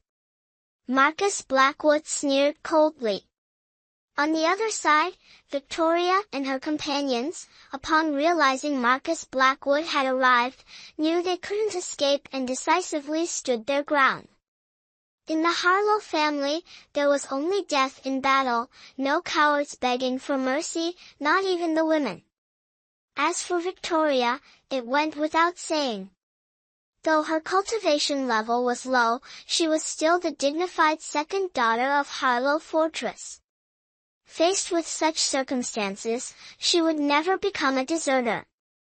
Chapter 12, Life and Death. "What should we do now?" Lucas Harlow asked in a low voice. "We're out of options. This guy clearly wants to silence us for good. We just have to accept our bad luck," Leon Harlow said, his face pale and his tone despondent. "So, you understand your situation. All right then, I'll count to 10. If you can leave this forest by then, I'll spare your lives," Marcus Blackwood said, looking at the 3 of them. "Ridiculous. Bullying the weak because you're stronger? Old and shameless.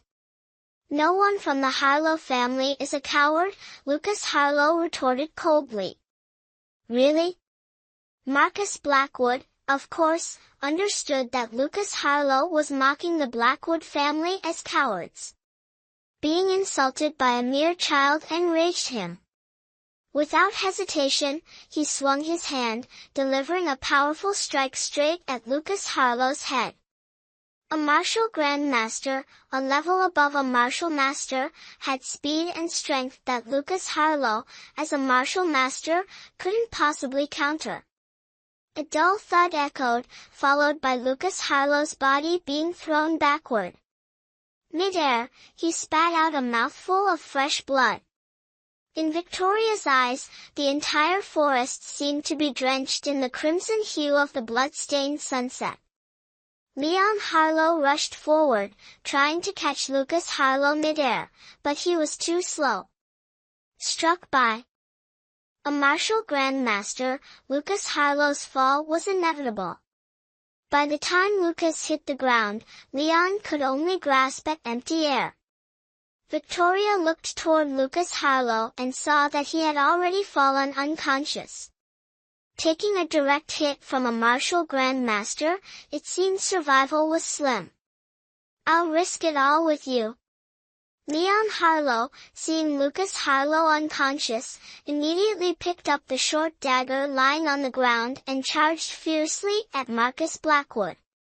He and Lucas Harlow had always shared a deep bond, being members of the Harlow family. Beyond their familial ties as cousins, the two were close friends.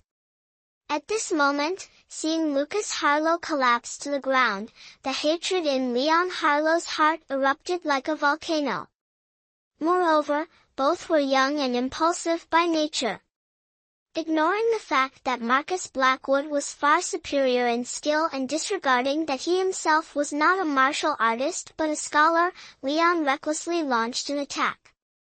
Seeing Leon Harlow rushing at him with the dagger, Marcus Blackwood merely sneered. With a flick of his left hand, he struck the blade mid-air. Whoosh! The dagger quivered violently, causing Leon Harlow's entire arm to tremble. His grip loosened involuntarily, and the dagger fell to the ground. "Not bad, young man. Your courage is commendable," Marcus Blackwood sneered. As soon as he finished speaking, he swung his palm toward Leon Harlow's chest. Ugh! Leon Harlow was sent flying, blood spurting from his mouth. His body wobbled through the air before crashing into a large tree with a loud thud, then slumping to the ground.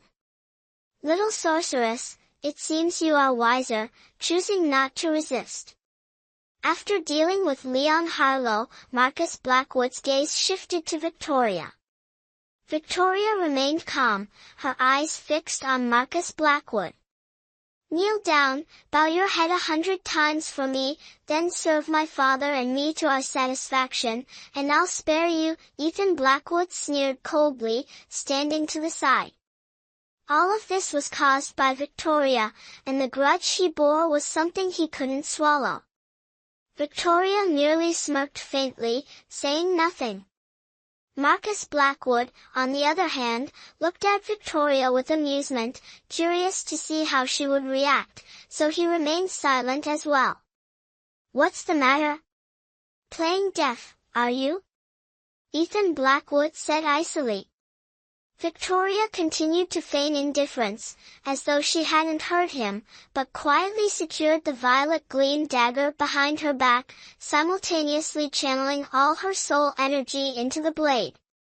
At the moment, she had no way to confront a martial sovereign like him head-on, but Victoria thought to herself that, as someone who had transmigrated to this world, if she could kill Ethan Blackwood before dying, it would at least serve as revenge for herself, her two friends, and Diana Grace.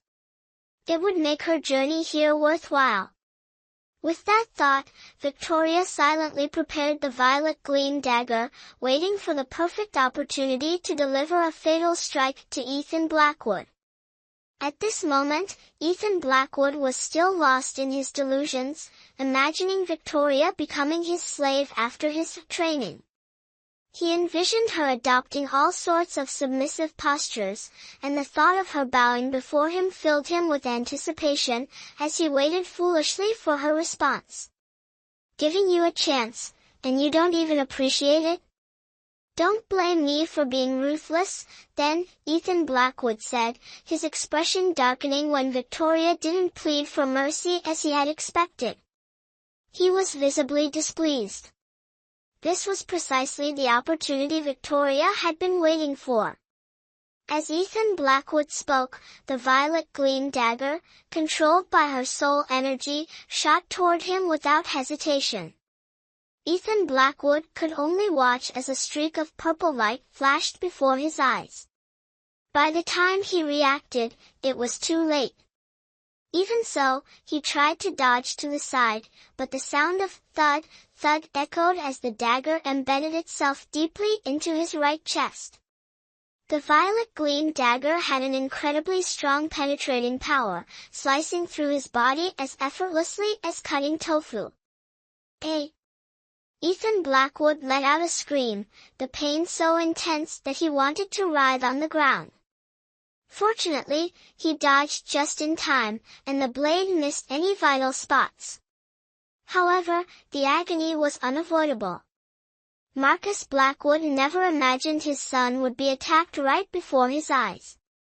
Seeing the violet gleam dagger embedded in his son's chest, Marcus was overcome with worry.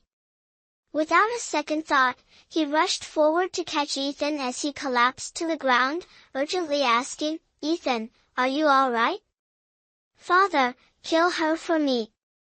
Ethan Blackwood gritted his teeth and growled. "Don't worry, she won't escape. I'll capture her alive, and later, you can torment her as much as you want, make her life worse than death," Marcus Blackwood replied, glancing coldly at Victoria. To him, she was nothing more than an insignificant insect, and he wasn't concerned about her escaping. Victoria, unfazed by her failed strike, didn't lose her composure. She was well aware of the vast difference in strength between herself and her opponents. Quickly, she manipulated the violet gleam dagger to withdraw from Ethan Blackwood's chest. This action caused blood to gush from Ethan's chest like a fountain. "You filthy wench, you're courting death." Marcus Blackwood, enraged by Victoria's boldness, immediately lashed out, his hand radiating fiery energy as he struck toward her. Victoria, however, wore a satisfied smile. Observing Ethan Blackwood losing so much blood, she knew that even if he survived, he wouldn't recover fully. To her, dragging one of them down with her before her own demise was already a victory. Chapter 13, The Shocking Words of Iris Storm. This strike from Marcus Blackwood carried the fiery attribute of his essence, moving at an incredibly fast speed. Just as it was about to kill the young sorcerer, he suddenly felt his hand gripped tightly, forcing the blazing palm he had unleashed to be withdrawn. "Humph, bullying the weak, do you find that glorious?" At that moment, a cold voice echoed from within the forest. Marcus Blackwood was slightly startled. Even with his martial sovereign realm, he could sense that the newcomer was not someone easy to deal with. He immediately heightened his focus, carefully observing the surroundings. As the voice faded, the person in question did not remain hidden in the forest. Victoria barely caught a glimpse before a familiar yet distant figure in a purple robe appeared before her, a young woman with her face veiled. The woman in purple first cautiously glanced at Victoria, then shifted her gaze to Marcus Blackwood. "Are you from the Grand Convergence Palace?" Marcus Blackwood froze for a moment before asking the veiled woman. "This person is wanted by our Grand Convergence Palace. If you know what's best for you, leave now," the woman in purple stated curtly, getting straight to the point. "My son was ambushed by her. This debt cannot go unsettled." Marcus Blackwood roared in fury. "That's your business, it has nothing to do with our Grand Convergence Palace," the woman in the purple robe replied indifferently. Marcus Blackwood stood frozen in place, caught in a dilemma. He was well aware of the Grand Convergence Palace, a formidable sect teeming with powerful sorcerers. The Blackwood family could not afford to offend them. However, the thought of abandoning his revenge for his son just because of a single statement from the other party left him feeling deeply aggrieved. "I have no desire to waste words. Handle this yourself," the woman in purple said curtly, then turned to Victoria. "Victoria, let's go." Hearing the exchange, Victoria realized the woman was from the Grand Convergence Palace. Someone had come to rescue her, and she was overjoyed. Yet, she couldn't understand how this veiled woman knew her name. Without hesitation, she followed the woman in purple, step by step, as they left. Leaving? It won't be that easy. Marcus Blackwood, noticing his son Ethan Blackwood unconscious, was consumed with rage. He struck out with his palm toward Victoria in a fit of fury. At that moment, the woman in purple suddenly moved. She raised her finger toward the sky, and the heavens shifted. Dark clouds gathered thickly, and bolts of lightning crackled and descended from above. Just as Marcus Blackwood launched his strike at Victoria, countless lightning bolts ferociously struck him instead. Crack! Marcus Blackwood's entire body was hit by the lightning, trembling and paralyzed. Resorting to sneak attacks? You're far too inexperienced, the woman in purple sneered coldly. Streams of lightning, like long ropes, wrapped tightly around Marcus Blackwood, immobilizing him. Marcus's face turned pale. It was evident that his opponent had subdued him with a single move. He felt utterly powerless. Despite his reputation as a martial master in River Street Town, he was effortlessly restrained by this monster. His heart filled with unwillingness, and though he wanted to scream to vent his frustration, no words would come out. Victoria saw that the girl in the purple robe was about the same age as Catherine Frost, yet she defeated her opponent with just one move, leaving Victoria utterly astonished. Is this the true power of a sorcerer? Thinking of this, her admiration for sorcerers grew even deeper. But what surprised Victoria even more was the sorcerer's technique. It was simply too dazzling. I intended to leave you a way out, but you failed to cherish it, the girl in the purple robe said coldly, as lightning tightly bound her opponent. The rain fell like blades, and Marcus Blackwood's face turned crimson from suffocation. Blood seeped from his body where the lightning coiled around him, yet despite the torment, he remained incredibly resilient, not letting out a single sound. Your reinforcements have arrived. Consider yourself lucky, the girl in the purple robe suddenly remarked, her tone shifting. She muttered something under her breath, then frowned as she gazed into the distance. Soon after, she withdrew the dense lightning elements from the sky, which instantly cleared up, restoring its bright and sunny appearance. She called out to Victoria, then quickly dashed toward the forested mountains. Victoria hesitated for a moment, then turned to look at Leon Harlow and Lucas Harlow, who were lying on the ground. If you're not leaving, I won't bother with you, the girl in the purple robe said indifferently, clearly aware of the two people on the ground but showing no concern. Gritting her teeth, Victoria followed the girl in the purple robe without saying a word, swiftly leaving the scene. Not long after the purple-robed girl and Victoria departed, a streak of fiery red appeared in the sky. Moments later, an elderly face emerged amid the forest. The old man hurried to Marcus Blackwood and Ethan Blackwood's side upon his arrival. Seeing their injuries, he furiously demanded, "Who did this?"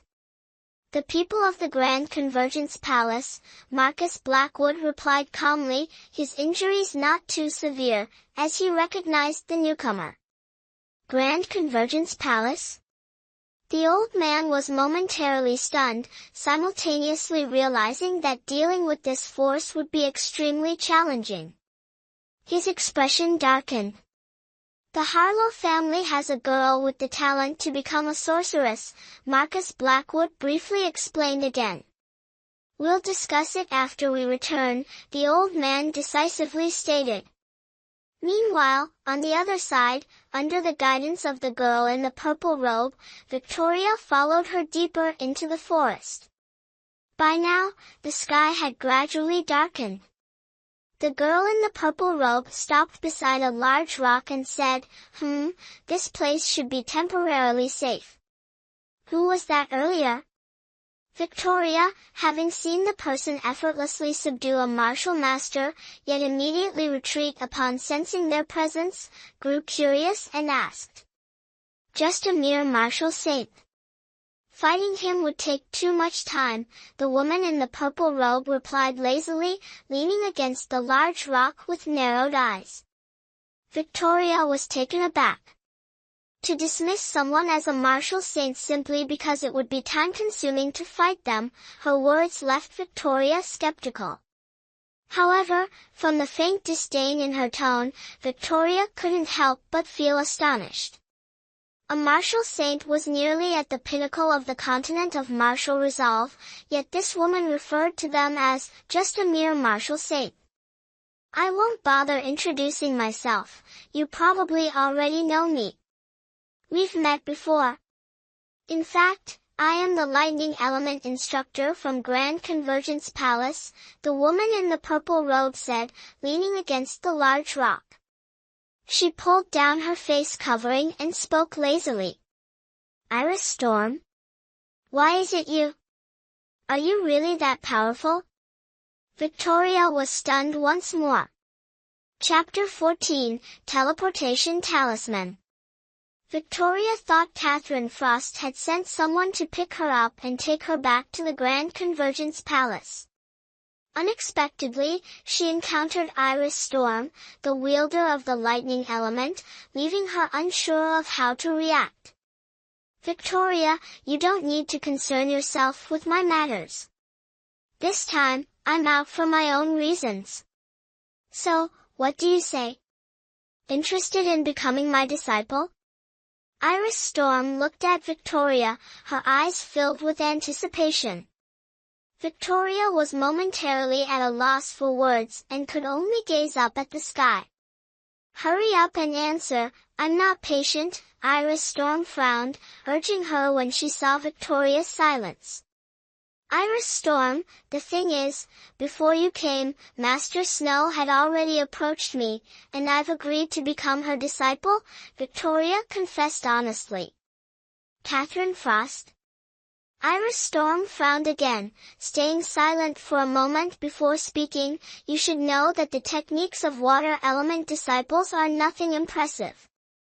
Compared to us lightning element users, it's like night and day. You should think carefully. But I've already promised Master Snow, Victoria, being a principled person, stuck to her decision, even though Iris Storm's offer sounded incredibly tempting. This matter is not difficult at all. The one who brought you to the Grand Convergence Palace was me. If not, why would I have taken you there in the first place? When the time comes, just let that martial sovereign chase after you, Iris Storm said, half coaxing, half threatening. Iris Storm, don't play like that, Victoria said, sounding annoyed. I'm going to take a nap. Think it through carefully, Iris Storm said, leaning back against a large rock. In no time, she had drifted off to sleep. Victoria looked helplessly at Iris Storm, unsure of what to say. Being able to sleep soundly in this situation was truly extraordinary. However, just as Iris Storm stretched lazily, she suddenly opened her eyes and gazed deeply into the shadowy forest. What's going on? Victoria murmured, releasing her spiritual power to scan the surroundings but sensing nothing unusual. It seemed Iris Storm had already discerned the identity of the approaching individual. She closed her eyes again and continued to nap against the rock. Master Storm, you really are too relaxed, Victoria muttered. Seeing Iris Storm's nonchalant attitude, Victoria assumed there was nothing unusual in the forest. At that moment, a voice echoed from afar. Listening closely, she realized it was Catherine Frost. You're just in time. Whose disciple is this young girl supposed to be? Iris Storm asked lazily, not even bothering to open her eyes. Sister Storm, if you've taken an interest in my disciple, then I'll yield her to you, Catherine Frost replied, emerging from the forest. Really? Iris Storm opened her eyes, looking slightly surprised. We are fellow disciples, after all. What's the harm in letting you have one disciple? Besides, this time I recruited quite a number of disciples during my trip outside the palace, unlike Senior Sister Storm, who spends her days dozing off. I heard that this time, Senior Sister Storm left the palace just to crash a wedding and search for her true love, Catherine Frost said with a laugh. How many disciples did you recruit? Iris Storm, unfazed by Catherine Frost's sharp words, simply asked. Not many, just a dozen or so, Catherine Frost replied with a grin. Iris Storm remained silent, as she had nothing to say in response. This time, leaving the Grand Convergence Palace had already violated the palace rules. Clearly, Catherine Frost's recruitment of over a dozen disciples gave her plenty of room to mock Iris. I have a teleportation talisman here. Let's use it to send Miss Victoria back to the palace first, Catherine Frost said after a moment of silence, pulling out a snow-white talisman from her chest and addressing Iris Storm. No need to trouble yourself, Iris Storm replied. She also retrieved a talisman from her chest, but hers was purple. Without even glancing at Catherine, she immediately pressed the talisman against Victoria's back. Victoria felt a mysterious power envelop her, and her body emitted a faint purple light. In the next moment, her vision blurred, and a sharp pain shot through her head. When she regained her senses, her surroundings had completely changed. With a thud, Victoria landed on the ground, and the purple light surrounding her vanished without a trace. Welcome to the Grand Convergence Palace. As Victoria was still marveling at the sudden change in her environment, a voice rang out beside her. She turned to see a young man, about 20 years old, with a muscular build and a warm smile, looking at her. Who are you? Victoria asked. I am Nicholas Moore, a disciple of the Grand Convergence Palace, responsible for welcoming new disciples here, the young man explained. Hearing the young man introduce himself, Victoria couldn't help but chuckle. Nicholas Moore, what a funny name, she thought. However, she quickly stifled her laughter and began to look around. Although the sky was already dimming, the surroundings emitted a soft, gentle light. Gazing into the distance, she saw forests, towering mountains, small streams, and poetic meadows, all of which gave Victoria an incredibly refreshing feeling. Little junior sister, just follow this small path straight ahead. Once you get there, go inside for the preliminary test, Nicholas Moore said as he pointed into the distance. Victoria nodded, bid farewell to Nicholas Moore, and headed in the direction he had indicated. After walking for a while, a row of flat-roofed houses appeared before her. Among them stood a 3-story building, towering in the center. According to Nicholas Moore, this 3-story building was the place for the examination. Hearing the word examination, Victoria couldn't help but recall the annual assessment of her family. It was thanks to that assessment that she had the chance to meet Catherine Frost and learn about the unique profession of being a sorcerer. Standing in front of the large house, Victoria's heart was filled with unease and excitement at this moment. Come in, a calm yet commanding voice echoed eerily from within the house. Victoria couldn't help but feel startled. This person's perception was incredibly sharp. Gradually approaching the large house, she noticed a square-shaped door emitting a blue light appearing before her eyes. Taking a deep breath, Victoria stepped inside. Inside the spacious room, everything was arranged in an ancient style. A man dressed in black, with his hands clasped behind his back, stood in front of a wide table, facing a transparent round window. As if aware of Victoria's arrival, he casually asked, "Your name is Victoria, isn't it?"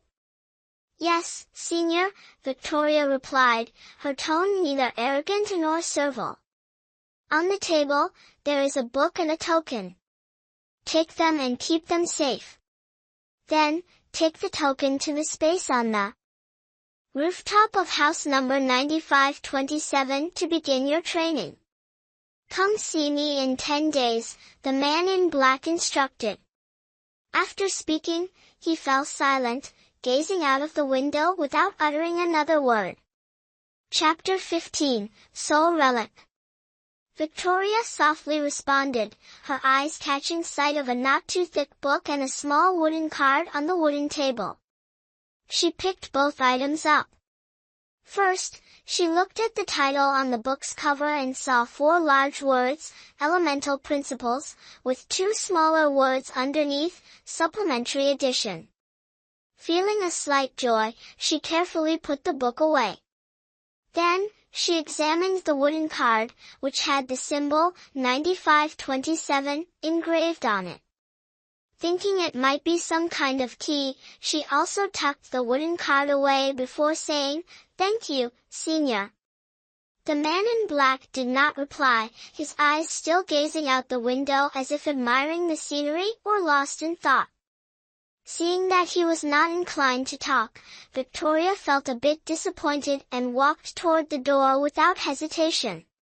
However, just as she was about to step out of the room, she heard the man in black ask, "What, do you have nothing to ask me?" Not at the moment." Victoria stopped in her tracks, turned around, and looked at the man's back, answering without much thought. "Nothing?" The man in black sneered. "Senior, I do have many questions about sorcery that I would like to ask, but I feel it might be a bit inappropriate to trouble you with them." Victoria replied without hesitation. "Very well, you're an honest child," the man in black remarked approvingly. After pondering for a moment, he continued, "But I have a question I want to ask you." "Please go ahead, Senior." "I will answer to the best of my knowledge without hiding anything," Victoria responded promptly, trying to guess what he might ask. Judging by his appearance, he was clearly a sorcerer of a very high level, a master of his craft. Could someone of his caliber possibly have a question for her? She found it hard to believe. The man in black casually asked, "All right then, let me ask you this. Where did the soul relic on you come from?" Though his tone seemed indifferent, there was a hint of excitement in his voice. "Soul relic? What soul relic?" Victoria asked in confusion. The man in black slowly turned around, first glancing at Victoria's face before fixing his gaze on the violet gleam dagger at her waist, his eyes unblinking. Victoria shuddered slightly, a wave of fear washing over her heart. Could it be that the Aurora dagger her cousin had gifted her was actually a treasure? Despite her astonishment, she had already prepared a response. She spoke earnestly, "Oh, Senior, are you referring to this Aurora dagger? This dagger was a gift from my cousin. If you desire it, I humbly offer it to you." Without hesitation, Victoria extended both hands, presenting the violet gleam dagger. The man in black gave Victoria an appraising look. Observing her calm demeanor and generous attitude, devoid of any resentment, he remained silent for a moment before taking the violet gleam dagger. From the moment she faced him, Victoria's first impression was that this man had the appearance of a ruthless killer. Moreover, as his gaze swept over her, she felt as though he could see right through her, sending a chill down her spine. When she noticed his greedy stare fixated on the violet gleam dagger, she quickly deduced in her mind, "It seems this dagger is indeed a treasure." Somehow, this man must have known about it, and his earlier demeanor clearly revealed his intent to claim it for himself. Unable to resist the temptation, the man in black casually stowed the dagger away and remarked, "You are quite filial. Naturally, I won't treat you unfairly. Besides, with your current level of cultivation, having a soul relic like this would only go to waste." With that, he rummaged through his belongings, producing a golden talisman in his hand. He continued, "Take this talisman. Once your cultivation improves, you can summon it using your spell energy. With this, ordinary alchemy stage sorcerers won't pose a threat to you. However, this talisman can only be used 3 times. Unless you're in danger, it's best not to waste it." Victoria accepted the talisman with both hands, expressing her gratitude earnestly. The man gave a slight nod, pondered for a moment, then fixed his gaze on Victoria and asked, "Besides you and your cousin, does anyone else know about this soul relic?" "Before arriving at the Grand Convergence Palace, I was pursued by the head of the Blackwood family and his son. I was forced to use the soul relic a few times to defend myself," Victoria explained calmly. "Good, at least you're honest." The man nodded indifferently after hearing her response. Victoria suddenly felt a chill run through her heart. In that fleeting moment, she sensed as though she had stepped into an extremely dangerous place. For some reason, she always felt that the man in black exuded an indescribable killing intent, making it hard for her to breathe. "Regarding the matter of the soul relic, you must not mention it to anyone else. If you do, I won't be pleased." The man in black's cold, piercing gaze locked onto Victoria's face. Startled and terrified, Victoria quickly replied, "I understand, Senior. I will remember your instructions." "Good. Now, leave." The man in black relaxed slightly and waved his hand. "Also, my name is Victor Knight. Once you return, investigate the general situation of the Grand Convergence Palace and make time to cultivate your energy techniques to the 3rd level. Solidify your foundation." "Understood," Victoria answered. Seeing that the man in black had nothing more to say, she uneasily left the room. This place, and especially the man in black, Victor Knight, were things Victoria truly hoped never to encounter again. But there was no other way. 10 days later, she would still have to return. Deep down, Victoria resolved that once she understood everything about the Grand Convergence Palace and her own strength had grown, she would reclaim the violet gleam dagger. As she exited, Victoria listened for a moment before heading toward her flat-roofed room, number 9527. Walking along, Victoria glanced at the numbers on the doors of the flat-roofed rooms. When she reached the door of room 9526, right next to hers, she suddenly noticed its large blue door wide open. At the same moment, her vision blurred, and a fiery red silhouette accompanied by a strong fragrance rushed toward her. In the next instant, a soft body fell into her embrace. "I'm so scared. The way you're holding me so tightly, could it be that you want to?" Along with a faintly sweet scent, Victoria froze for a moment and realized that an extraordinarily beautiful young woman, as if descended from the heavens, had fallen into her arms. Taking a closer look, her mind became a whirl of confusion, and a strange, indescribable feeling stirred within her. "Hee, you're so naughty." The young woman's flawless face blushed, and her delicate hand lightly brushed against Victoria's nose, her expression glowing even more radiantly like the morning sun. Victoria stood dumbfounded. Out of kindness, she gently helped the girl up and quickly let go, her face filled with confusion as she said, "I'm sorry, miss. I'm not that kind of person." If you're interested in romance between women, you've definitely got the wrong person. I don't play that game. No, that's not it. Romance between women? What even is that? How could I? What? What did you just say?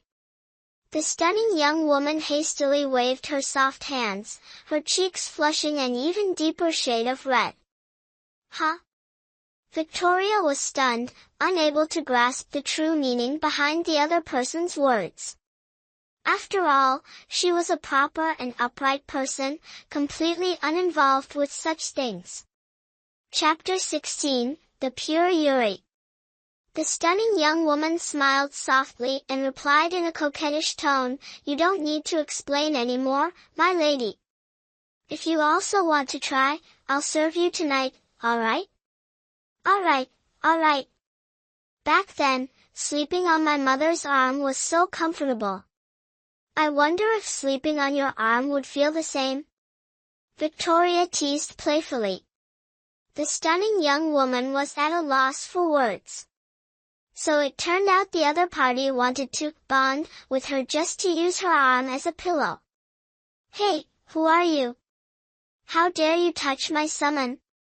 At that moment, a melodious voice echoed. Victoria turned her head to look and saw, standing outside room 9526, a curvaceous young woman.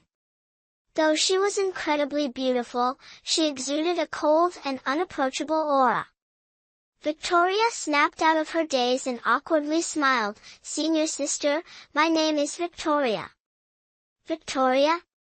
I don't know you. Tell me, who is your master?" The cold senior sister stared at Victoria, her eyes revealing a hint of hostility. "Master? She's..." Victoria scratched her head, momentarily forgetting Iris Storm's name. "You can't even clearly explain who your teacher is, so what are you doing here with me?" Senior Sister Lydia Icy frowned and commanded the stunningly beautiful young woman, "Ruby, she's yours now. Take good care of her, alright?" As soon as Senior Sister Lydia Icy finished speaking, Ruby, with her fairy-like beauty, lunged toward Victoria. Her seductive red lips parted slightly, as if intending to kiss Victoria. "What are you doing? What are you doing? I already said I'm a proper person, I don't play Yuri!" Victoria exclaimed in a panic. The delicate jade-like hands of the stunning young woman roamed over Victoria, making her squirm and laugh uncontrollably. Yet, Victoria couldn't help but think this girl was utterly perverse. She just wanted to escape quickly and vomit somewhere alone. At that moment, a soft thud was heard, and a wooden token fell from Victoria's person onto the ground. Seeing the wooden token, Senior Sister Lydia Icy froze for a moment before launching a blue flame at the dazzling Ruby. In an instant, the stunning beauty's body transformed into a streak of blue light and disappeared. At the same time, Victoria fully regained her clarity after the daze she had just experienced. "You're new here, why didn't you say so earlier?" the senior sister with a frosty expression asked. At this moment, Victoria's mind had completely cleared up. She suddenly realized that the cold senior sister in front of her was a summoner who had undergone elemental mutation. It was highly likely that the stunning Ruby was something she had summoned. Thinking of this, Victoria felt a surge of anger and glared at the senior sister. "I'm asking you, don't play deaf." The senior sister's beautiful eyes showed no warmth as she coldly said, "If I hadn't held back just now, you might have, I might have turned into a lily, is that it? You're just a neurotic pervert." Victoria retorted with a cold face. "Think whatever you want." The senior sister shot Victoria a sidelong glance before moving away. Watching her disdainful expression, Victoria couldn't help but feel a surge of resentment in her heart. Both were women, yet the difference between them was so vast. Naturally, this only deepened Victoria's desire to become a sorcerer, especially one with the ability to summon mutated entities. Taking a deep breath, Victoria couldn't help but recall Ruby's face and actions, which made her feel nauseous. She shook her head vigorously, trying to calm herself, and muttered, calm down, that thing is just a summoned monster." Shaking her head once more to dispel these distracting thoughts, Victoria picked up the token on the ground and walked toward her room, number 9526. As the token emitted a faint blue light, a large blue door suddenly appeared in front of the room and slowly opened. The originally windowless room now mysteriously displayed 9 round, transparent windows as the blue door materialized. Stepping into the room, Victoria glanced around. From the outside, the room appeared small, but inside, it was remarkably spacious, complete with a modest lounge and an almost oval-shaped grand hall. Victoria observed the grand hall's ancient style, noticing that the light primarily came from candles. Even though it was already night, the space was as bright as day. She couldn't fathom what material these candles were made of. Victoria had no mind to admire the room's decor any further. She immediately ran into the lounge, sat down, pulled out the Heavenly Element Codex, supplementary volume, and immersed herself in reading. After skimming through the book, Victoria discovered that this small volume only elaborated on a few sections compared to the one Catherine Frost had given her. Although not extensive, it still deepened her understanding of sorcery. Victoria recalled the scene of the youth's summoning at the door earlier. This book also contained a few lines introducing it, more than 200 words, at least. The book read, Variant Summoner Sorceress, Female Chapter. Summoners are born from elemental mutations, and each summoner can summon a unique life-bound familiar. Primarily used for enchantment, most familiars summoned by women possess mesmerizing and alluring appearances. These familiars are extraordinarily challenging to deal with. At best, they can momentarily daze opponents, and at worst, they can drive them insane, turning them into fools. If enchanted, one may become a lifelong slave to the female summoner's familiar, forever unable to break free. Therefore, when encountering a female summoner's familiar, one must remain extremely cautious. Clearing one's mind of distractions is the key to victory. After finishing the reading, Victoria still felt confused. She was no longer young, and she had some understanding of these matters. In her heart, she thought, that was truly dangerous earlier. I almost fell for the trick of the female summoner and her summoned creature. It seems I'll need to be more cautious in the future. Victoria carefully reviewed each basic effect and attack skill of the summoned creatures detailed in the book and gained a general understanding. Feeling a surge of excitement, she speculated to herself, the sorcerer profession is indeed diverse and incredibly powerful. I wonder which branch of sorcery I'll end up mastering. There's no time to waste, I must quickly study the sorcery techniques and advance my skills to the 3rd level. With that thought, Victoria resumed practicing the sorcery techniques following the Heavenly Element Codex, supplementary volume. Time flew by, and 3 hours later, Victoria scratched her head in frustration, feeling irritated. According to the book, beginners practicing sorcery techniques should be able to master a skill called inner sight within just 1 hour. This skill allows the practitioner to examine the internal state of their body. Once the inner sight skill is learned, progressing to develop sorcery techniques would not be far off. Typically, individuals with average aptitude require 10 hours of training, while those with exceptional talent need only 2 hours to cultivate sorcery techniques. Victoria had already achieved these milestones in the past. However, at that time, she had only casually enhanced her sorcery abilities without any serious training, so she was unaware of skills like inner sight. Chapter 17, Cultivating the Third Level. During her recent cultivation process, Victoria had also mastered the skill of inner vision. However, what frustrated her was that her cultivation level in the third stage of the art refining realm still could not break through. At this moment, what worried Victoria the most was the need to quickly advance her skill cultivation to the third stage so she could soon determine what type of sorcerer she was. Currently, she had reached the peak of the second stage of the art refining realm and had coincidentally encountered a bottleneck. Victoria unconsciously recalled her time cultivating martial body techniques, during which she had also stagnated for many years. Fortunately, her efforts over those years were not in vain, and she had finally broken through to the martial practitioner level just a few days ago. Could I be repeating the same mistake as when I cultivated martial body techniques? Victoria pondered for a moment before shaking her head firmly.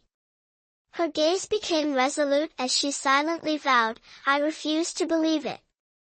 If others take 2 hours, I'll take 30. Even if I have to work 10 or 100 times harder than others, I will definitely cultivate my skills to the third stage. With this determination, Victoria tirelessly devoted herself to cultivation day and night. Luckily, the food and supplies in her flat-roofed room were abundant, saving her a considerable amount of time. Thus, 3 days passed quickly. This can't be right. I've spent 3 days, yet I still haven't reached the third stage of the art refining realm, Victoria muttered, feeling disheartened. 3 days had gone by, and she remained stuck at the peak of the second stage. It seems I truly have terrible aptitude, Victoria sighed, shaking her head in disappointment. All right, I'll cultivate for 1 more day. If it still doesn't work, then I have no other choice, Victoria said with a sigh, calming her mind to continue her training. On the 4th day, as dusk approached and Victoria's cultivation had pushed her to the brink of spitting blood, she suddenly discovered through her inner vision that a small, needle-thin stream of azure energy was slowly condensing within her body. Moreover, it was growing larger by the moment, clearly signifying she had reached the third stage. Ha ha!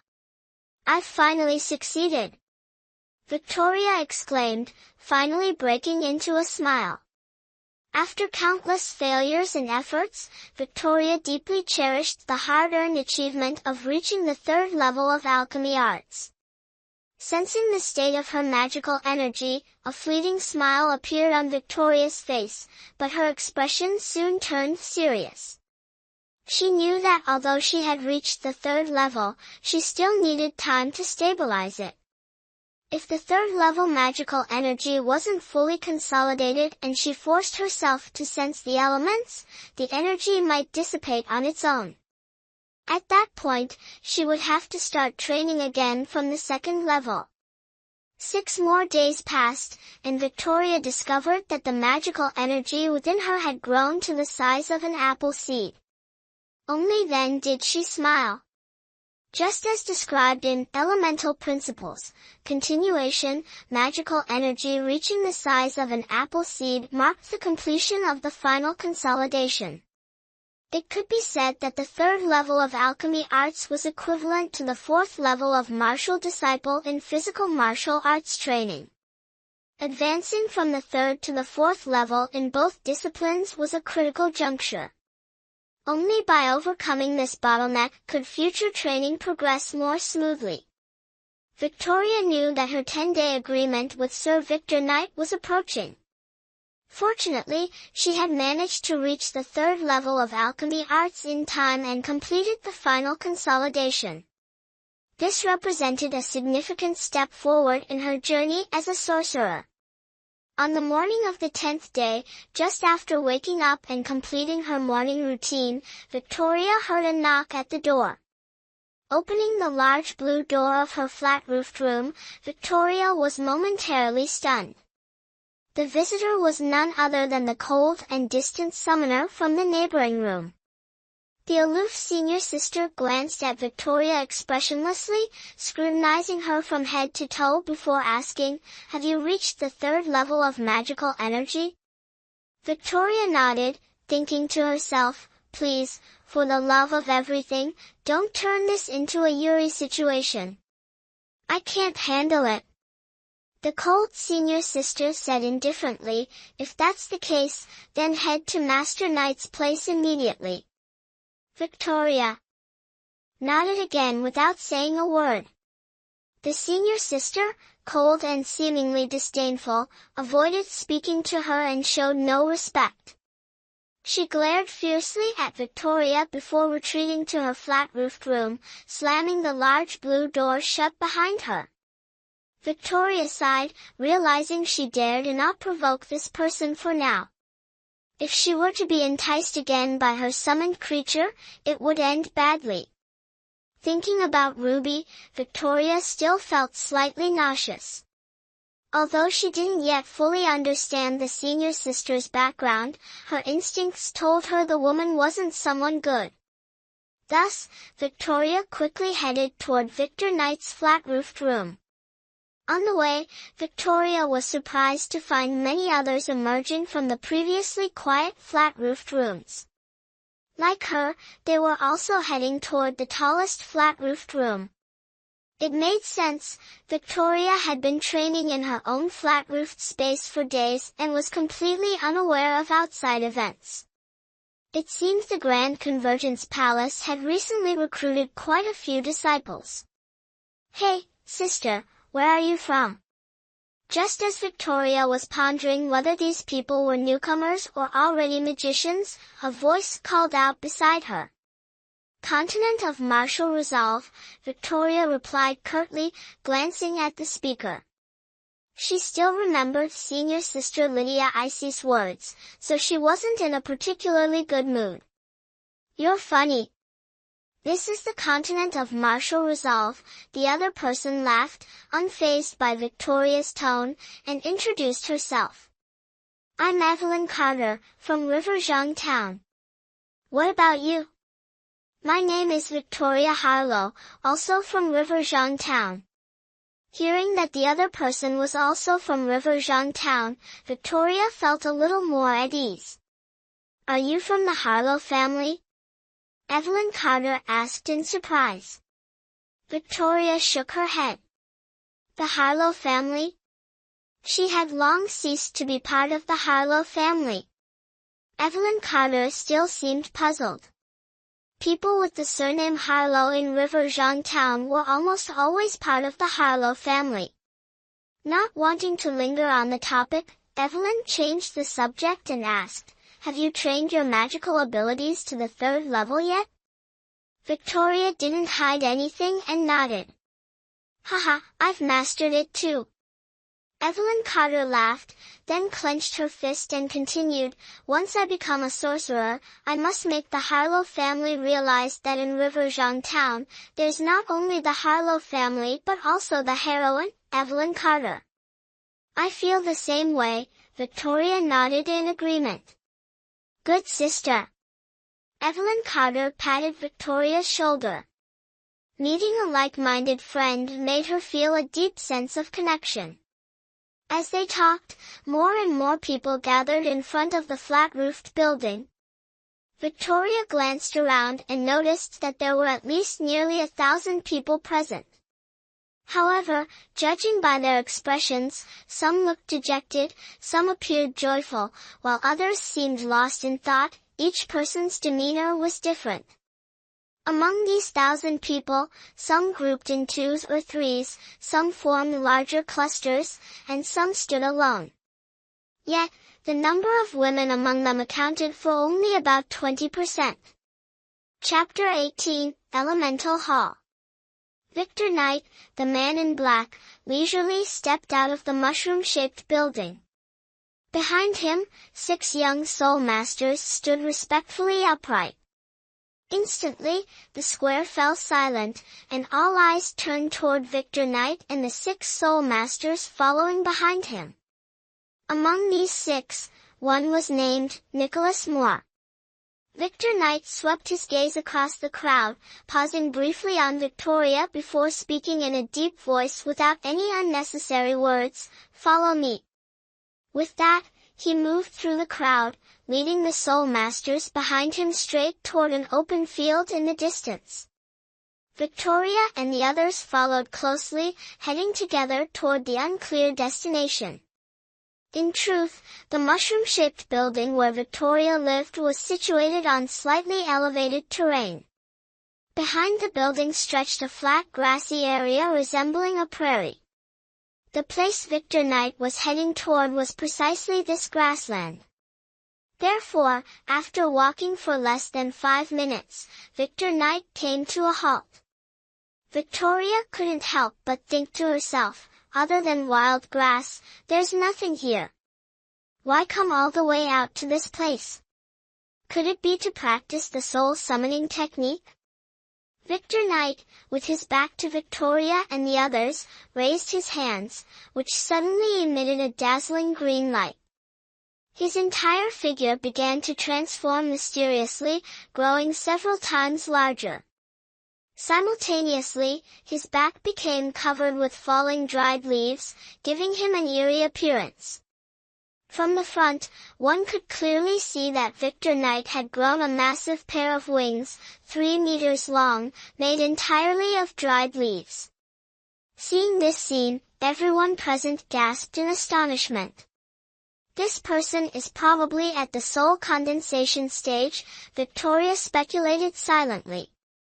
She knew that only individuals like Iris Storm and Catherine Frost could transform in such a way.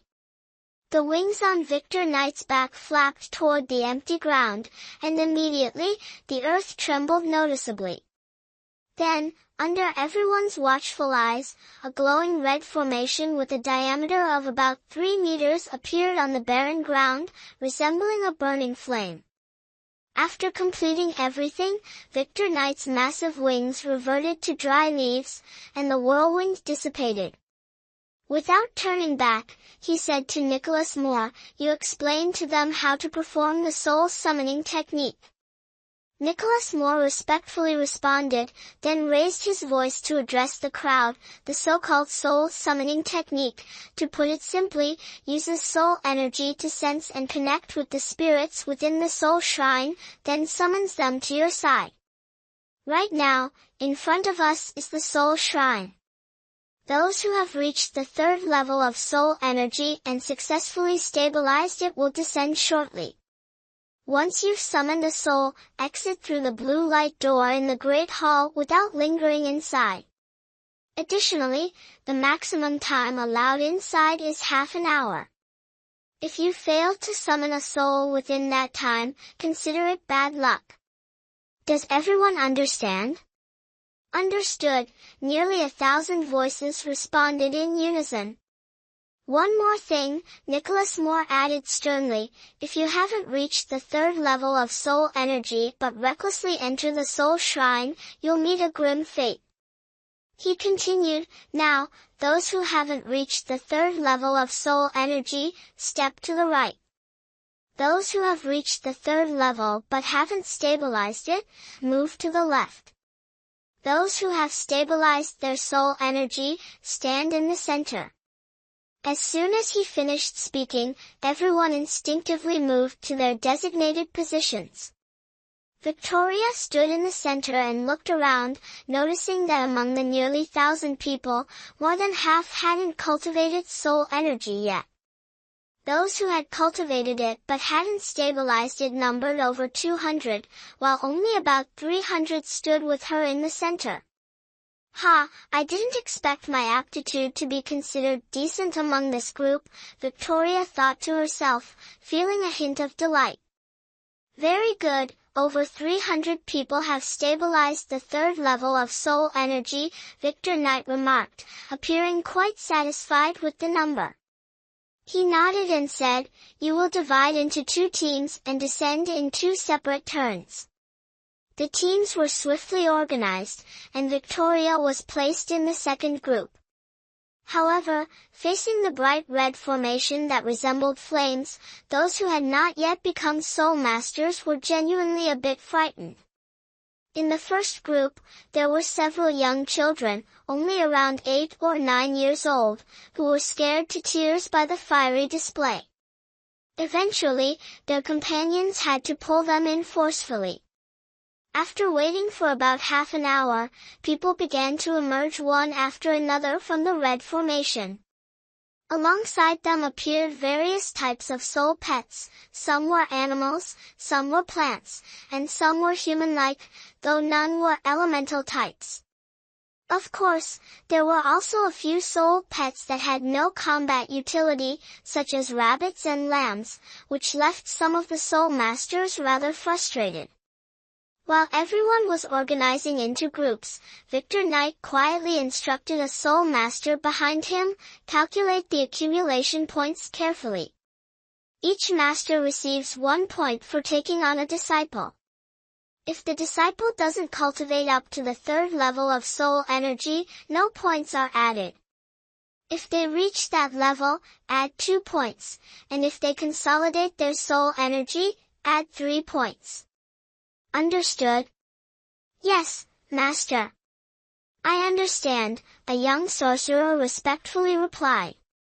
Next, Victoria and the second group entered the red formation.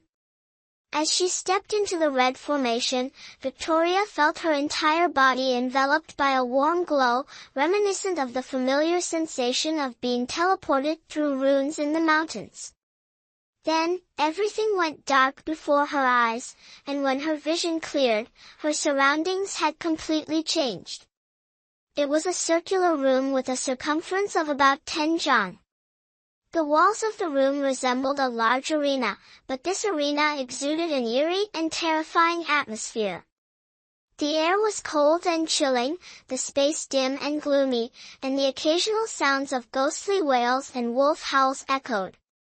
Apart from 8 large doors emitting faint blue light on the walls, there was no other source of illumination.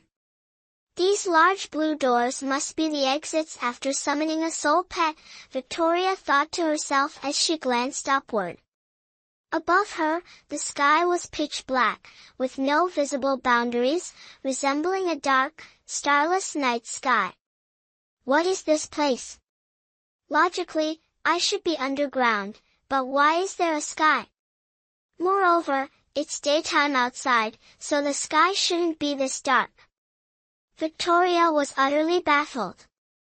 Unable to figure it out, she chose to stop pondering and tried to calm herself. Taking a deep breath, Victoria channeled the soul energy within her body and began sensing the soul connected to her.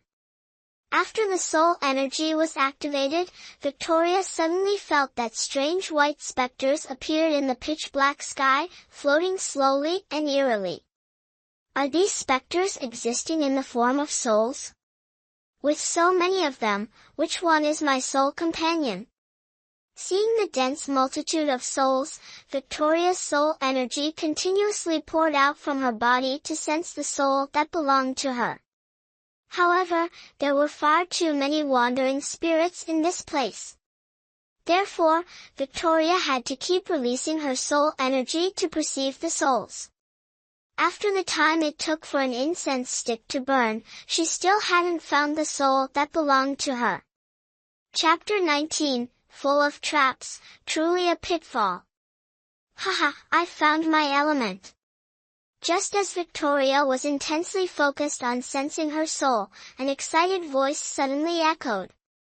The shout caused quite a commotion immediately. "Damn it, even if you've summoned your element, can't you stop screaming like that?" someone in the crowd angrily yelled.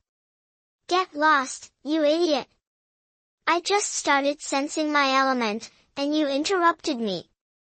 Now that you've found yours, why don't you hurry up and leave?" another person shouted even more furiously. Victoria initially wanted to join in and curse as well, but seeing that many others had already voiced her thoughts, she decided to ignore them. Instead, she continued to concentrate on gathering magical energy and searching for her soul. The person who had just sensed their element realized they were in the wrong and quickly left the elemental hall with their newfound element. After all, the hall was quite dim, making it hard to see anyone's face clearly. Thus, they didn't worry about being recognized. Time passed quickly. After another moment, more and more people managed to sense their elements and left the elemental hall one by one. However, Victoria was still struggling to connect with her soul, and her efforts continued to yield no results. Another incense stick's worth of time passed. By then, Victoria was the only one left in the vast soul shrine. Outside the elemental hall, Victor Knight noticed the still glowing red formation and frowned. What's going on? Is someone still inside? Go check who it is. Nicholas Moore responded promptly, scanned the crowd, and whispered, Master, it's junior sister Victoria who's still inside. Victor Knight furrowed his brows once more but said nothing further. Nicholas Moore had been around Victor Knight long enough to understand his master's intentions. If the master did not instruct Victoria to come out, it meant they had to continue waiting. Thus, he remained silent, standing aside to wait. While they waited outside, Victoria, inside the elemental hall, couldn't help but feel anxious. At this moment, countless phantoms still floated in the sky, and Victoria was unable to sense any element that could connect with her. Seeing the energy within her body nearly depleted, her anxiety deepened. However, at this critical moment, Victoria's eyes suddenly lit up as she noticed a white phantom slowly changing color. After the time it took to drink a cup of tea, the entire phantom had turned blue. Could this be the element I need to summon? Victoria speculated. Well, no point overthinking it. Let's try connecting with this unique one. With that thought, Victoria was about to connect with the blue phantom when she suddenly noticed something strange. Another phantom had also turned blue. Victoria looked left and right, unsure which one she should link her soul to. At that moment, she heard a voice calling out, Save me, save me. Victoria froze, attempting to activate her soul energy while using her elemental energy to communicate with the other party. Who are you? I am above you on the top right, you must save me. If I get out, I will surely repay you, a voice echoed. Are you the last spirit that turned blue? Victoria asked uncertainly. Yes, that's me, that's me. Quickly establish an elemental link with me, hurry up, or it will be too late, the voice urged. Why should I trust you?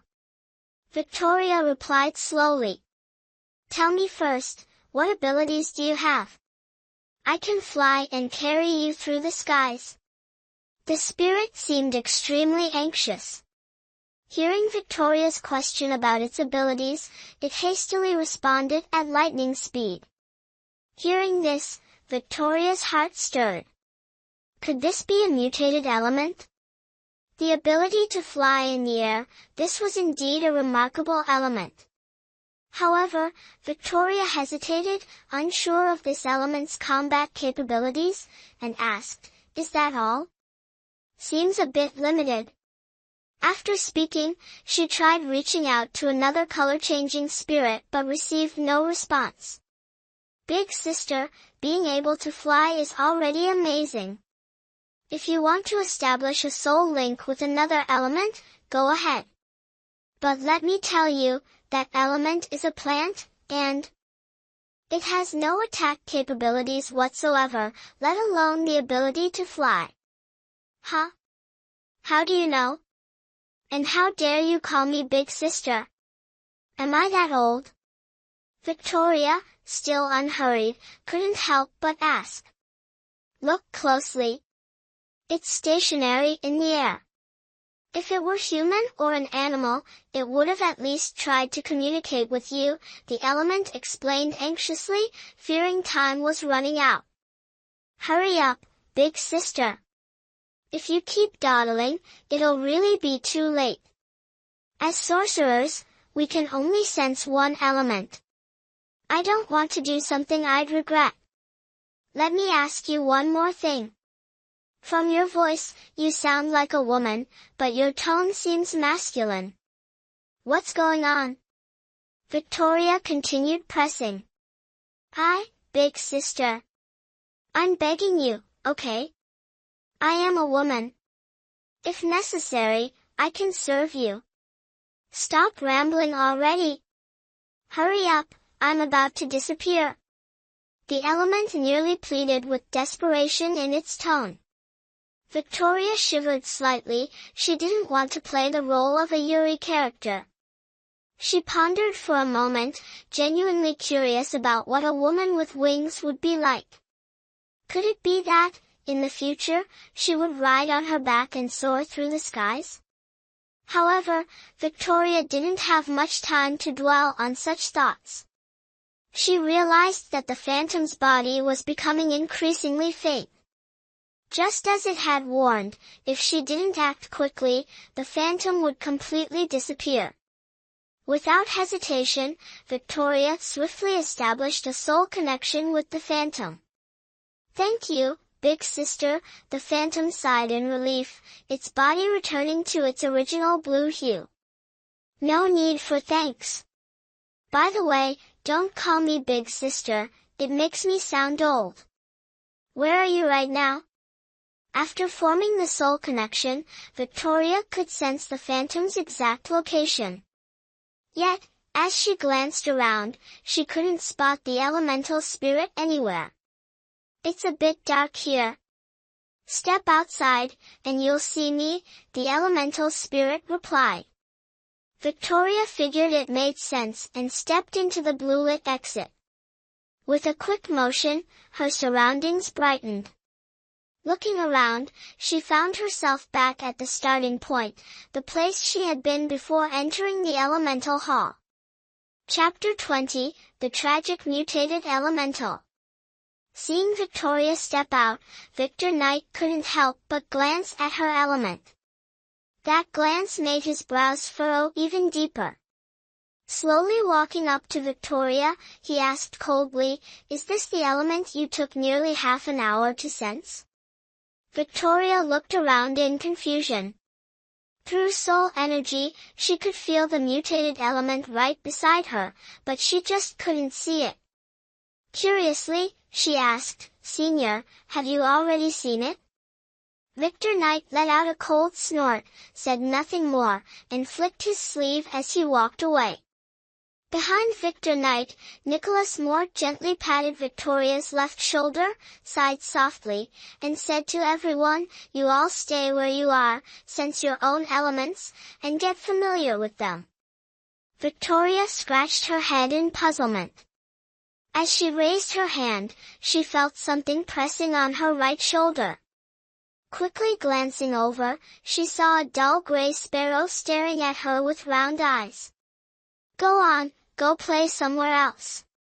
Where did this sparrow even come from? Victoria waved her hand, trying to shoo the bird away. However, the sparrow flew in a circle in the air and landed back on Victoria's shoulder. "Still clinging to me, huh?" Victoria grabbed the sparrow, pulled its wings apart, and angrily said, "Why don't you hurry up and leave?" A scene that left Victoria astonished unfolded as she heard a sparrow speak in a human voice, saying, "Big sister, I am the element you sensed. Where do you want me to go?" "Are you kidding me? You're the element I sensed." Victoria's eyes widened as she stared at the tiny sparrow and asked, "This must be a mistake." "Let me go," the sparrow chirped indignantly. "Are you sure about this?" Victoria questioned again. You used your energy technique to sense me, didn't you? Do I really need to explain? The sparrow nodded, looking slightly annoyed.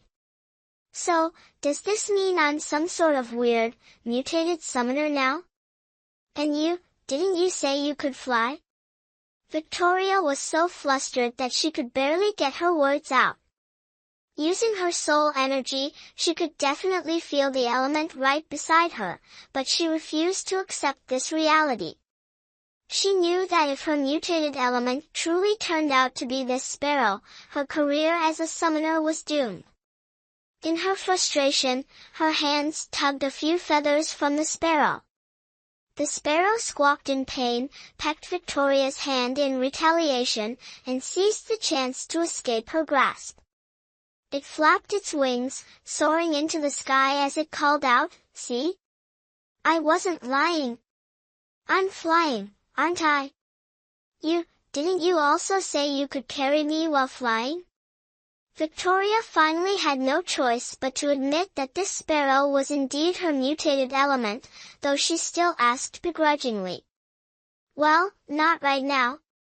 You'll have to wait until my body grows to twice your size," the sparrow replied smugly, circling in the air. Just as it finished speaking, its overconfidence caused it to crash into a large tree. "When exactly will you grow that big?" Victoria asked impatiently. "Probably in a few thousand years," the sparrow chirped as it rubbed its head with its wing. Didn't you claim to be female?" Victoria, now fuming, shouted. "I never lied to you. I am female. From the perspective of you humans, I'd technically count as a kind of woman," the sparrow replied, laughing cheekily as it flapped its wings. "You brat!" Furious, Victoria grabbed a nearby stone and hurled it at the sparrow in the sky. You missed! The sparrow lightly flapped its wings backward, effortlessly dodging the stone, all the while swaying and speaking. Victoria was fuming with rage. After sensing for half a day, she had managed to summon a sparrow, which left her utterly frustrated. If there had been no communication, she might have reluctantly accepted summoning this sparrow. What infuriated her the most was that the sparrow had deceived her with sweet words. The quarrel between her and the sparrow left the surrounding soul sorcerers exchanging bewildered looks. These individuals had all read in Elemental Principles about an unlucky sorcerer who mistreated their elemental spirit, ultimately being reduced to a mere mortal due to the spirit's self-destruction. None of them had expected someone to start such a grand internal conflict with their own elemental being right after becoming a sorcerer. "Sister Victoria, calm down. Yours is at least a mutated element, mine is far worse." Just as Victoria was at a loss about what to do with the sparrow, a voice spoke up beside her. Victoria turned to see Evelyn Carter. "Look at this, isn't my element amusing?" Evelyn Carter said with a bitter smile, a smile so strained it looked more like a grimace, before releasing her elemental spirit. Following the direction Evelyn Carter pointed, a peculiar cactus sprouted atop her head, standing upright and looking utterly ridiculous. Victoria was momentarily stunned and asked, "Is this cactus your element? What category does it even belong to?" Evelyn Carter helplessly shrugged, silently confirming. "Oh dear, we really are in the same boat." Victoria hugged Evelyn Carter, and moments later, the two seemed ready to cry their hearts out together. After all, it had been so painstaking to cultivate soul energy, to finally reach the third level, and to officially join the ranks of sorcerers, only to discover their summoned elements looked like this. Who wouldn't feel disheartened? As if infected by the emotions of the two, several other sorcerers who had summoned useless elements also felt the weight of their frustration and quietly shed tears. "Big sister, have I disappointed you that much?" The sparrow flapped its wings in the air and asked Victoria. "Shut your mouth!" Victoria angrily shouted. "I can fly, you see. I'm much better than that cactus over there." The sparrow said indignantly. "Can you stop comparing yourself to a cactus?" Victoria replied, annoyed. "Enough already. At least your element can talk. Look at mine, apart from those decorative poisonous thorns, it seems completely useless." Evelyn Carter complained, pointing at her cactus. Chapter 21, Blood-Soaked Slaughter. "You two weak little girls, truly useless." At that moment, a voice as resonant as a bell rang out. Victoria and Evelyn Carter couldn't help but angrily look toward the source of the sound, but upon seeing the person, their expressions immediately turned hesitant. Not far away, a handsome young man was glaring at the two of them with an expression full of disdain. Victoria noticed that this young man had clear, bright eyes and long, flowing hair that exuded elegance and refinement. His sturdy physique and strikingly attractive appearance perfectly embodied the image of a prince in Victoria's heart. "This little junior brother, you must be laughing at us," Evelyn Carter was the first to respond, quickly smiling as she spoke. "Who's your junior brother?" The handsome young man shot Evelyn Carter a cold glance, and suddenly, a white jade object appeared in his hand. "The jade flute!"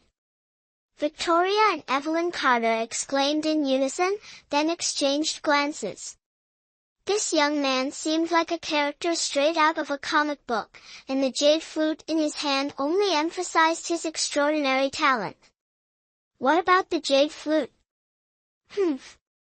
The handsome young man cast a sidelong glance at the two of them, gripping the jade flute tightly and moving it up and down. Seeing his actions, Victoria and Evelyn Carter could only smile bitterly. "Adrian Blake, look, isn't my spirit beast impressive?" At that moment, a summoner dressed in light blue robes approached the handsome young man, a small tabby cat walking beside him, speaking gently. Victoria was inwardly startled. Why does it have to be a mutated summoner again? Just so unlucky. "Why are you following me?" Adrian Blake, a handsome teenager, clearly showed some disdain for the girl in the light blue dress. He grabbed Victoria's hand and said, "From now on, she's my girlfriend, so please stop following me." The girl in the light blue dress glared at Victoria like a venomous snake, stayed silent for a moment, then turned and walked away. "Damn it, kid, are you kidding me? I'm still a virgin, untouched and sealed." Victoria shouted angrily, her ladylike demeanor vanishing completely. The girl in the light blue dress, Evelyn Carter, and Adrian Blake were all around the same age as Victoria. Although Victoria always avoided discussions of marriage, she fully understood the meaning behind the word girlfriend that Adrian Blake had just used. "What's wrong? Are you scared now?" Adrian Blake asked with a mischievous grin. Victoria snorted coldly, shook her head, and snapped angrily, "Scared of you? Not a chance." However, in her heart, she thought, who wouldn't be scared? That guy's mutated element is a tabby cat, and cats love toying with little birds. One bite, and my little sparrow's gone.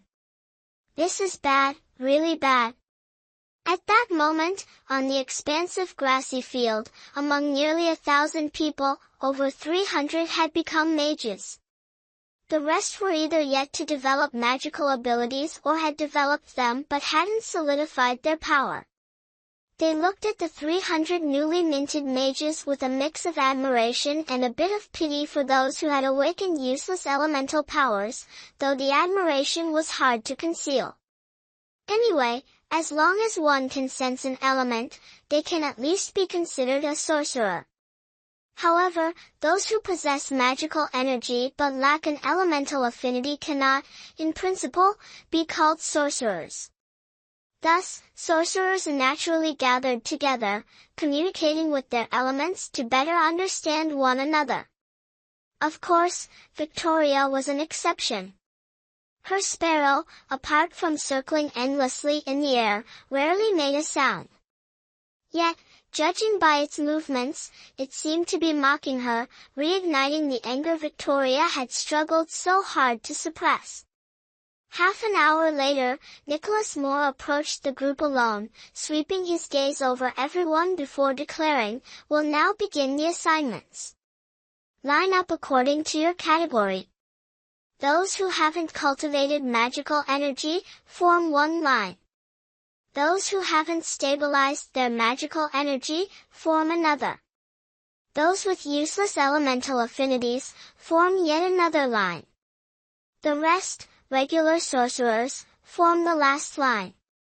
Move quickly, and don't blame me for being harsh if anyone stands in the wrong line." With that, he waved his hand, summoning a whirlwind. A strange-looking general appeared within it. "What's going on?" The general grumbled in displeasure as soon as he emerged. Without hesitation, Nicholas Moore sent a blue light beam at the general, then pointed to a spot beside him. Only then did the general respectfully step aside. Under the intimidating presence of the general, everyone quickly fell into their respective lines. Victoria, considering herself part of the useless element group, naturally joined that line. Alongside her were Evelyn Carter and a young man named Adrian Blake. To her surprise, her line was quite large, with at least over 100 people. "Now, I shall announce." Nicholas Moore pointed to the line of regular sorcerers and smiled. "You all belong to the combat sorcerer category. Naturally, you'll receive better treatment. I'll have a surprise for you shortly." Hearing this, the regular sorcerers immediately looked delighted. "As for the rest of you," Nicholas Moore gestured toward Victoria's group, "you belong to the support sorcerer category. Your future tasks will be arduous. Among support sorcerers, some will mine ores, others will cultivate herbs, some will forge weapons, and others will craft defensive items. In short, there are many roles. I'll assign your specific duties shortly." Hearing these words, the magicians on Victoria's side all sighed deeply, realizing that tough days were ahead. But no one could be blamed. After all, their elemental skills were inferior to others. As for those youngsters who have yet to solidify their magic skills, I'll give you 7 more days. If you still can't manage it, you'll be reassigned to another group, Nicholas Moore continued. "What about us? Can we go home?" someone from the group who couldn't cultivate magic skills asked. "Dream on," Nicholas Moore shouted angrily. "Once you've arrived at the Grand Convergence Palace, unless you die, no one is allowed to leave." "What did you say? On what grounds are you keeping us here?" The person raised his hand in fury, demanding an answer. "On this ground," Nicholas Moore sneered, pointing at the general beside him. The general, with a cold expression, knelt on one knee and said, "Master, what are your orders?" "Anyone who dares to defy my command will be executed without mercy," Nicholas Moore declared sternly. "Understood." The general stood up, and as if by magic, a long blade appeared in his hand. He swept his sharp gaze across the noisy crowd, exuding authority. Instantly,